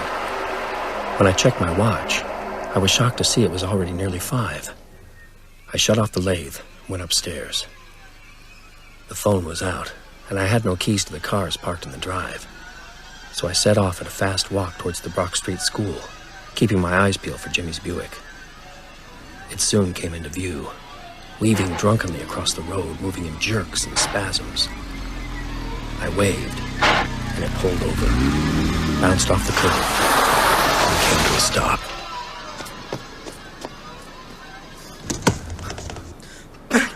Oh, Ben, thank God. Mark? What's wrong? Why are you driving? Where's Jimmy? Jimmy's dead. Dead? Barlow's in Mrs. Miller's basement. What? With Jimmy. I went to help him. Couldn't get out. I thought I was trapped there. Until dark. Mark, explain. I don't understand. Jimmy figured it out. Blue chalk. Pool. There's a pool table in Mrs. Miller's cellar. Of course. We drove over. I looked for a flashlight. Jimmy went down. He fell. I'd have gone after him, but he called out to warn me. Warned you of what? Barlow had fixed his stairs. Sawing them off after the second step. It was dark. Jimmy just didn't see. There were knives below. All the knives in the kitchen. Fixed. Pointing up. Oh, God. You're certain he's dead? Yeah. We'd better call Matt. Then Dr. Parkins Gillespie. Maybe he'll help. We've got to finish Barlow before dark.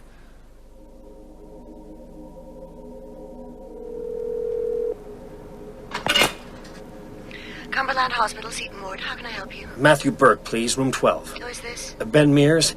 Is Mr. Burke all right? Are you a relative? No, a close friend. Is he... Mr. Burke died this afternoon, Mr. Mears. Heart failure. If you want to hold on, I'll see if Dr. Cody is coming in. Matt's dead? How'd you know? I saw your face. We found Parkins Gillespie on the steps of the municipal building, smoking and gazing at the sky. He looked sad and old. Around his neck, he wore a crucifix, a St. Christopher medal, and a peace sign.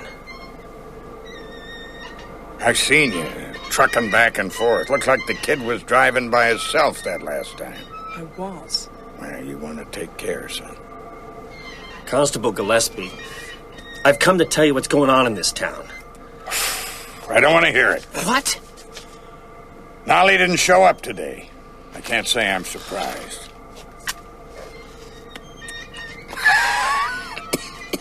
Oh. These darn things will be the death of me. The man who took the Marston house, Barlow. He's in Eva Miller's basement. Is that so? Vampire, ain't he? Like in the movies? Well, I'm leaving. I'm gonna stay with my sister in Kittery. I figure that's far enough to be safe. Cutlass, listen. This town is still alive and you're running out. It ain't alive.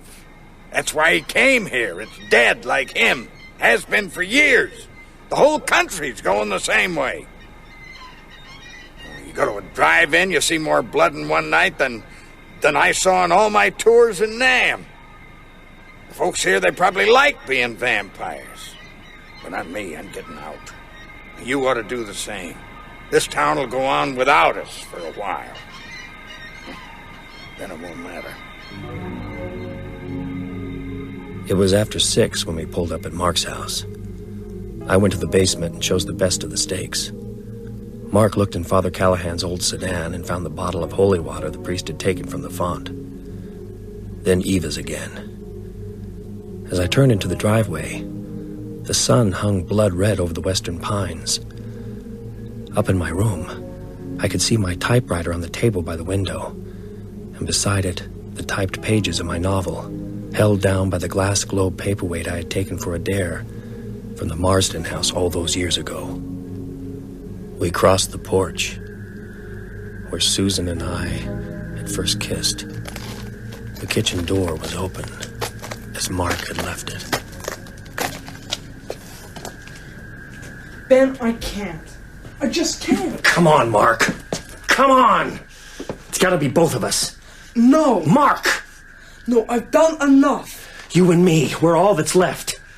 Susan, Jimmy, Matt, your mom and dad. And now us? Where's the hammer? Jimmy had it. The flashlight, too. Okay. Come on. Careful. I tried to move the knives, but I might have missed some. Oh, I got the flashlight.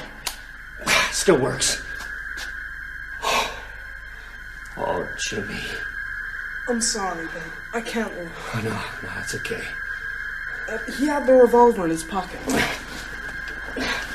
Here, catch. There's the hammer. Now, Barlow. But where? I can feel him. But where's he hiding? Behind that dresser? No, too small. He must be there. It's the only place. Let's look. Help me tip it. You got a grip? Yeah. 1, 2, 3, now! There's a door. He's in there. I can smell it. Locked. Give me the hammer. Come on, Ben, come on! Don't believe it. Beaten by a $5 padlock. It's 7:15. When's sunset? 5 of. We'll never do it. Have you got that bottle of holy water? Here. Yeah, pour it on my hands. More. The hammer, too. It's glowing like blue fire. Feels good.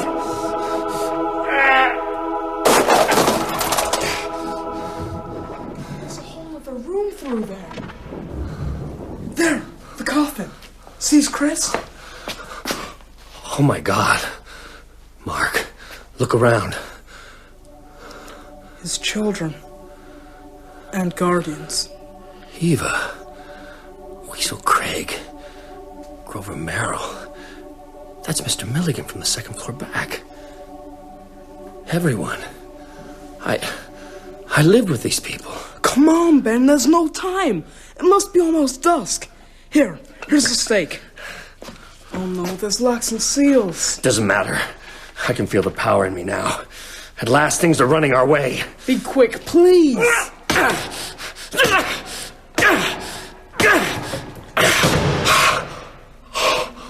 Barlow.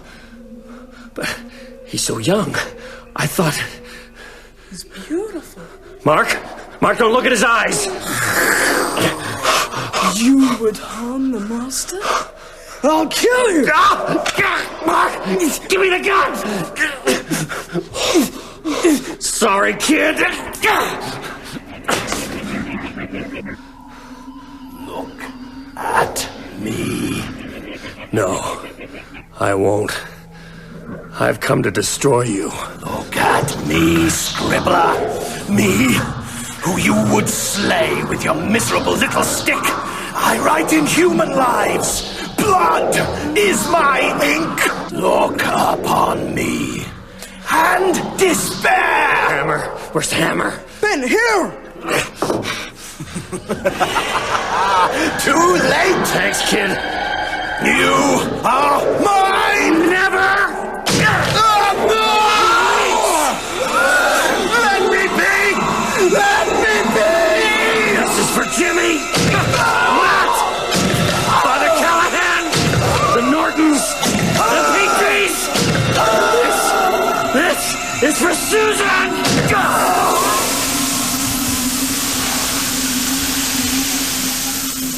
It took 2 seconds. Less. But I watched as if time had stopped. Barlow's skin blistered like old paint. His eyes filmed white and fell in. His hair became a drift of feathers. Inside the dark suit, his flesh shriveled until there were only bones clicking and clenching. Dust puffed through the fibers of the shirt. Barlow's skull whipped from side to side on the satin pillow. His jawbone stretched in a scream with no vocal cords to power it. The skull caved in. And at last, the clothes settled flat, like dirty laundry. Ben, look out!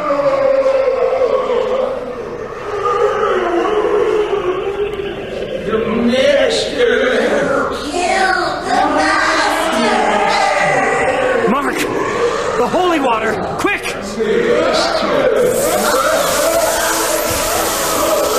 Go on! It's okay! They can't touch us! How could you kill the master? I'll be back! I'll be back for all of you!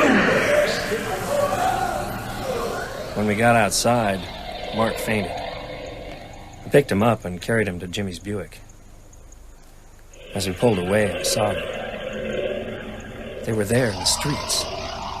The walking dead. I put my foot down and drove out of Salem's lot. That night, we stayed at a motel across the state line.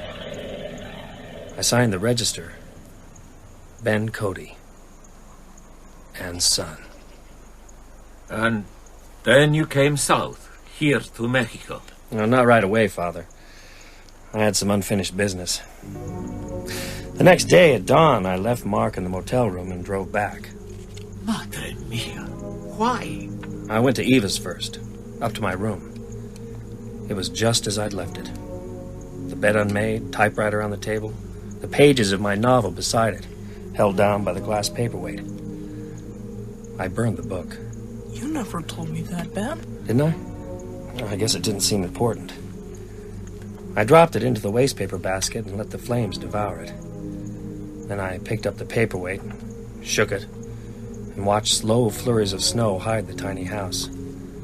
I tossed it into a corner and heard it shatter. Going down to the cellar for Jimmy's body was the hardest trip of all. Somehow I got him up, bundled in Eva's drapes, and into the trunk of the car. Next, I went to Mark's house for his parents. You did well, my son. That was an act of charity and courage. It seemed like an act of madness at the time, but I had to. It took me the rest of the morning and half the afternoon to dig a grave out by Taggart Stream. By the time I'd laid the 3 bodies into it and filled it, the light was draining from the sky. I was sweating, not only from the work. I drove back along Jointer, past the empty buildings, the little park where I'd first met Susan, and at last past the sign that reads, "You are now leaving Jerusalem's lot. A nice little town. Come again." I drove back to Mark and my life. Oh, my children, what horrors you have seen. You believe now, Father? Yes, Senor Mears. How can I not? What now? Will you stay in Mexico? No. We've talked about it. We're going back. To the United States? To Jerusalem's lot.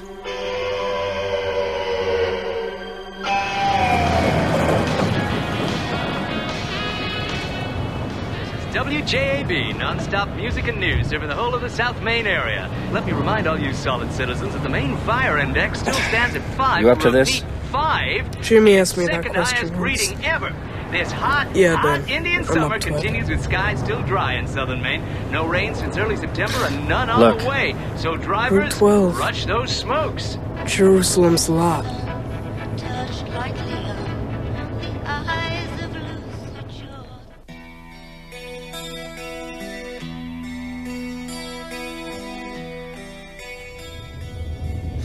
Look, the Marsden house. Malevolent as ever. Father Callahan's wafer will have washed away by now. It's theirs again. A shrine, perhaps. A dark lighthouse. It's like an old coat. Grown a little tight, but it still fits. What does? The fear. God, it's bad, isn't it? Not as bad as the memories. Looks like no one's lived here for 1,000 years. Mark? They're in there, Ben. Right now. In all those houses. Take it easy. In closets and cellars. Hiding. We'll take the Burns Road out to Harmony Hill. We faced the worst, Mark. It's behind us now.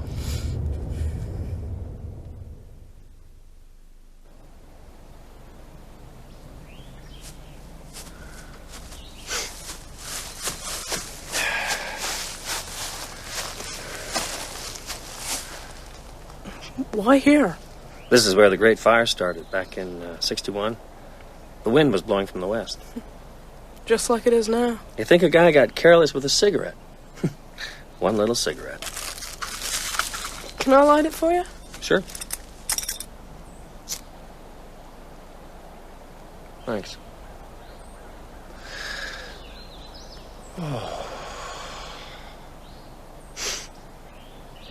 They have their places, but they could lose them.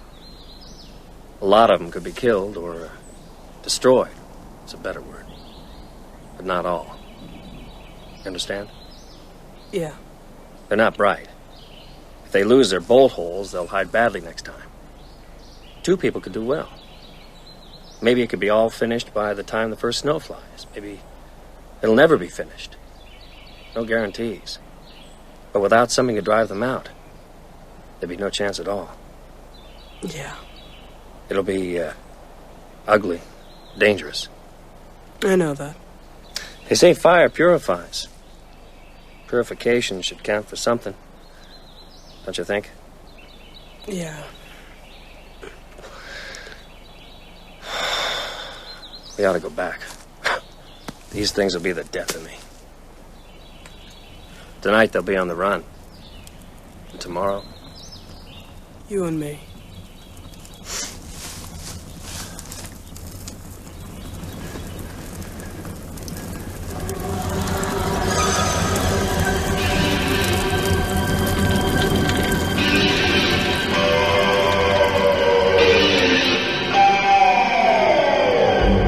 You have been listening to Episode 7 of Salem's Lot by Stephen King.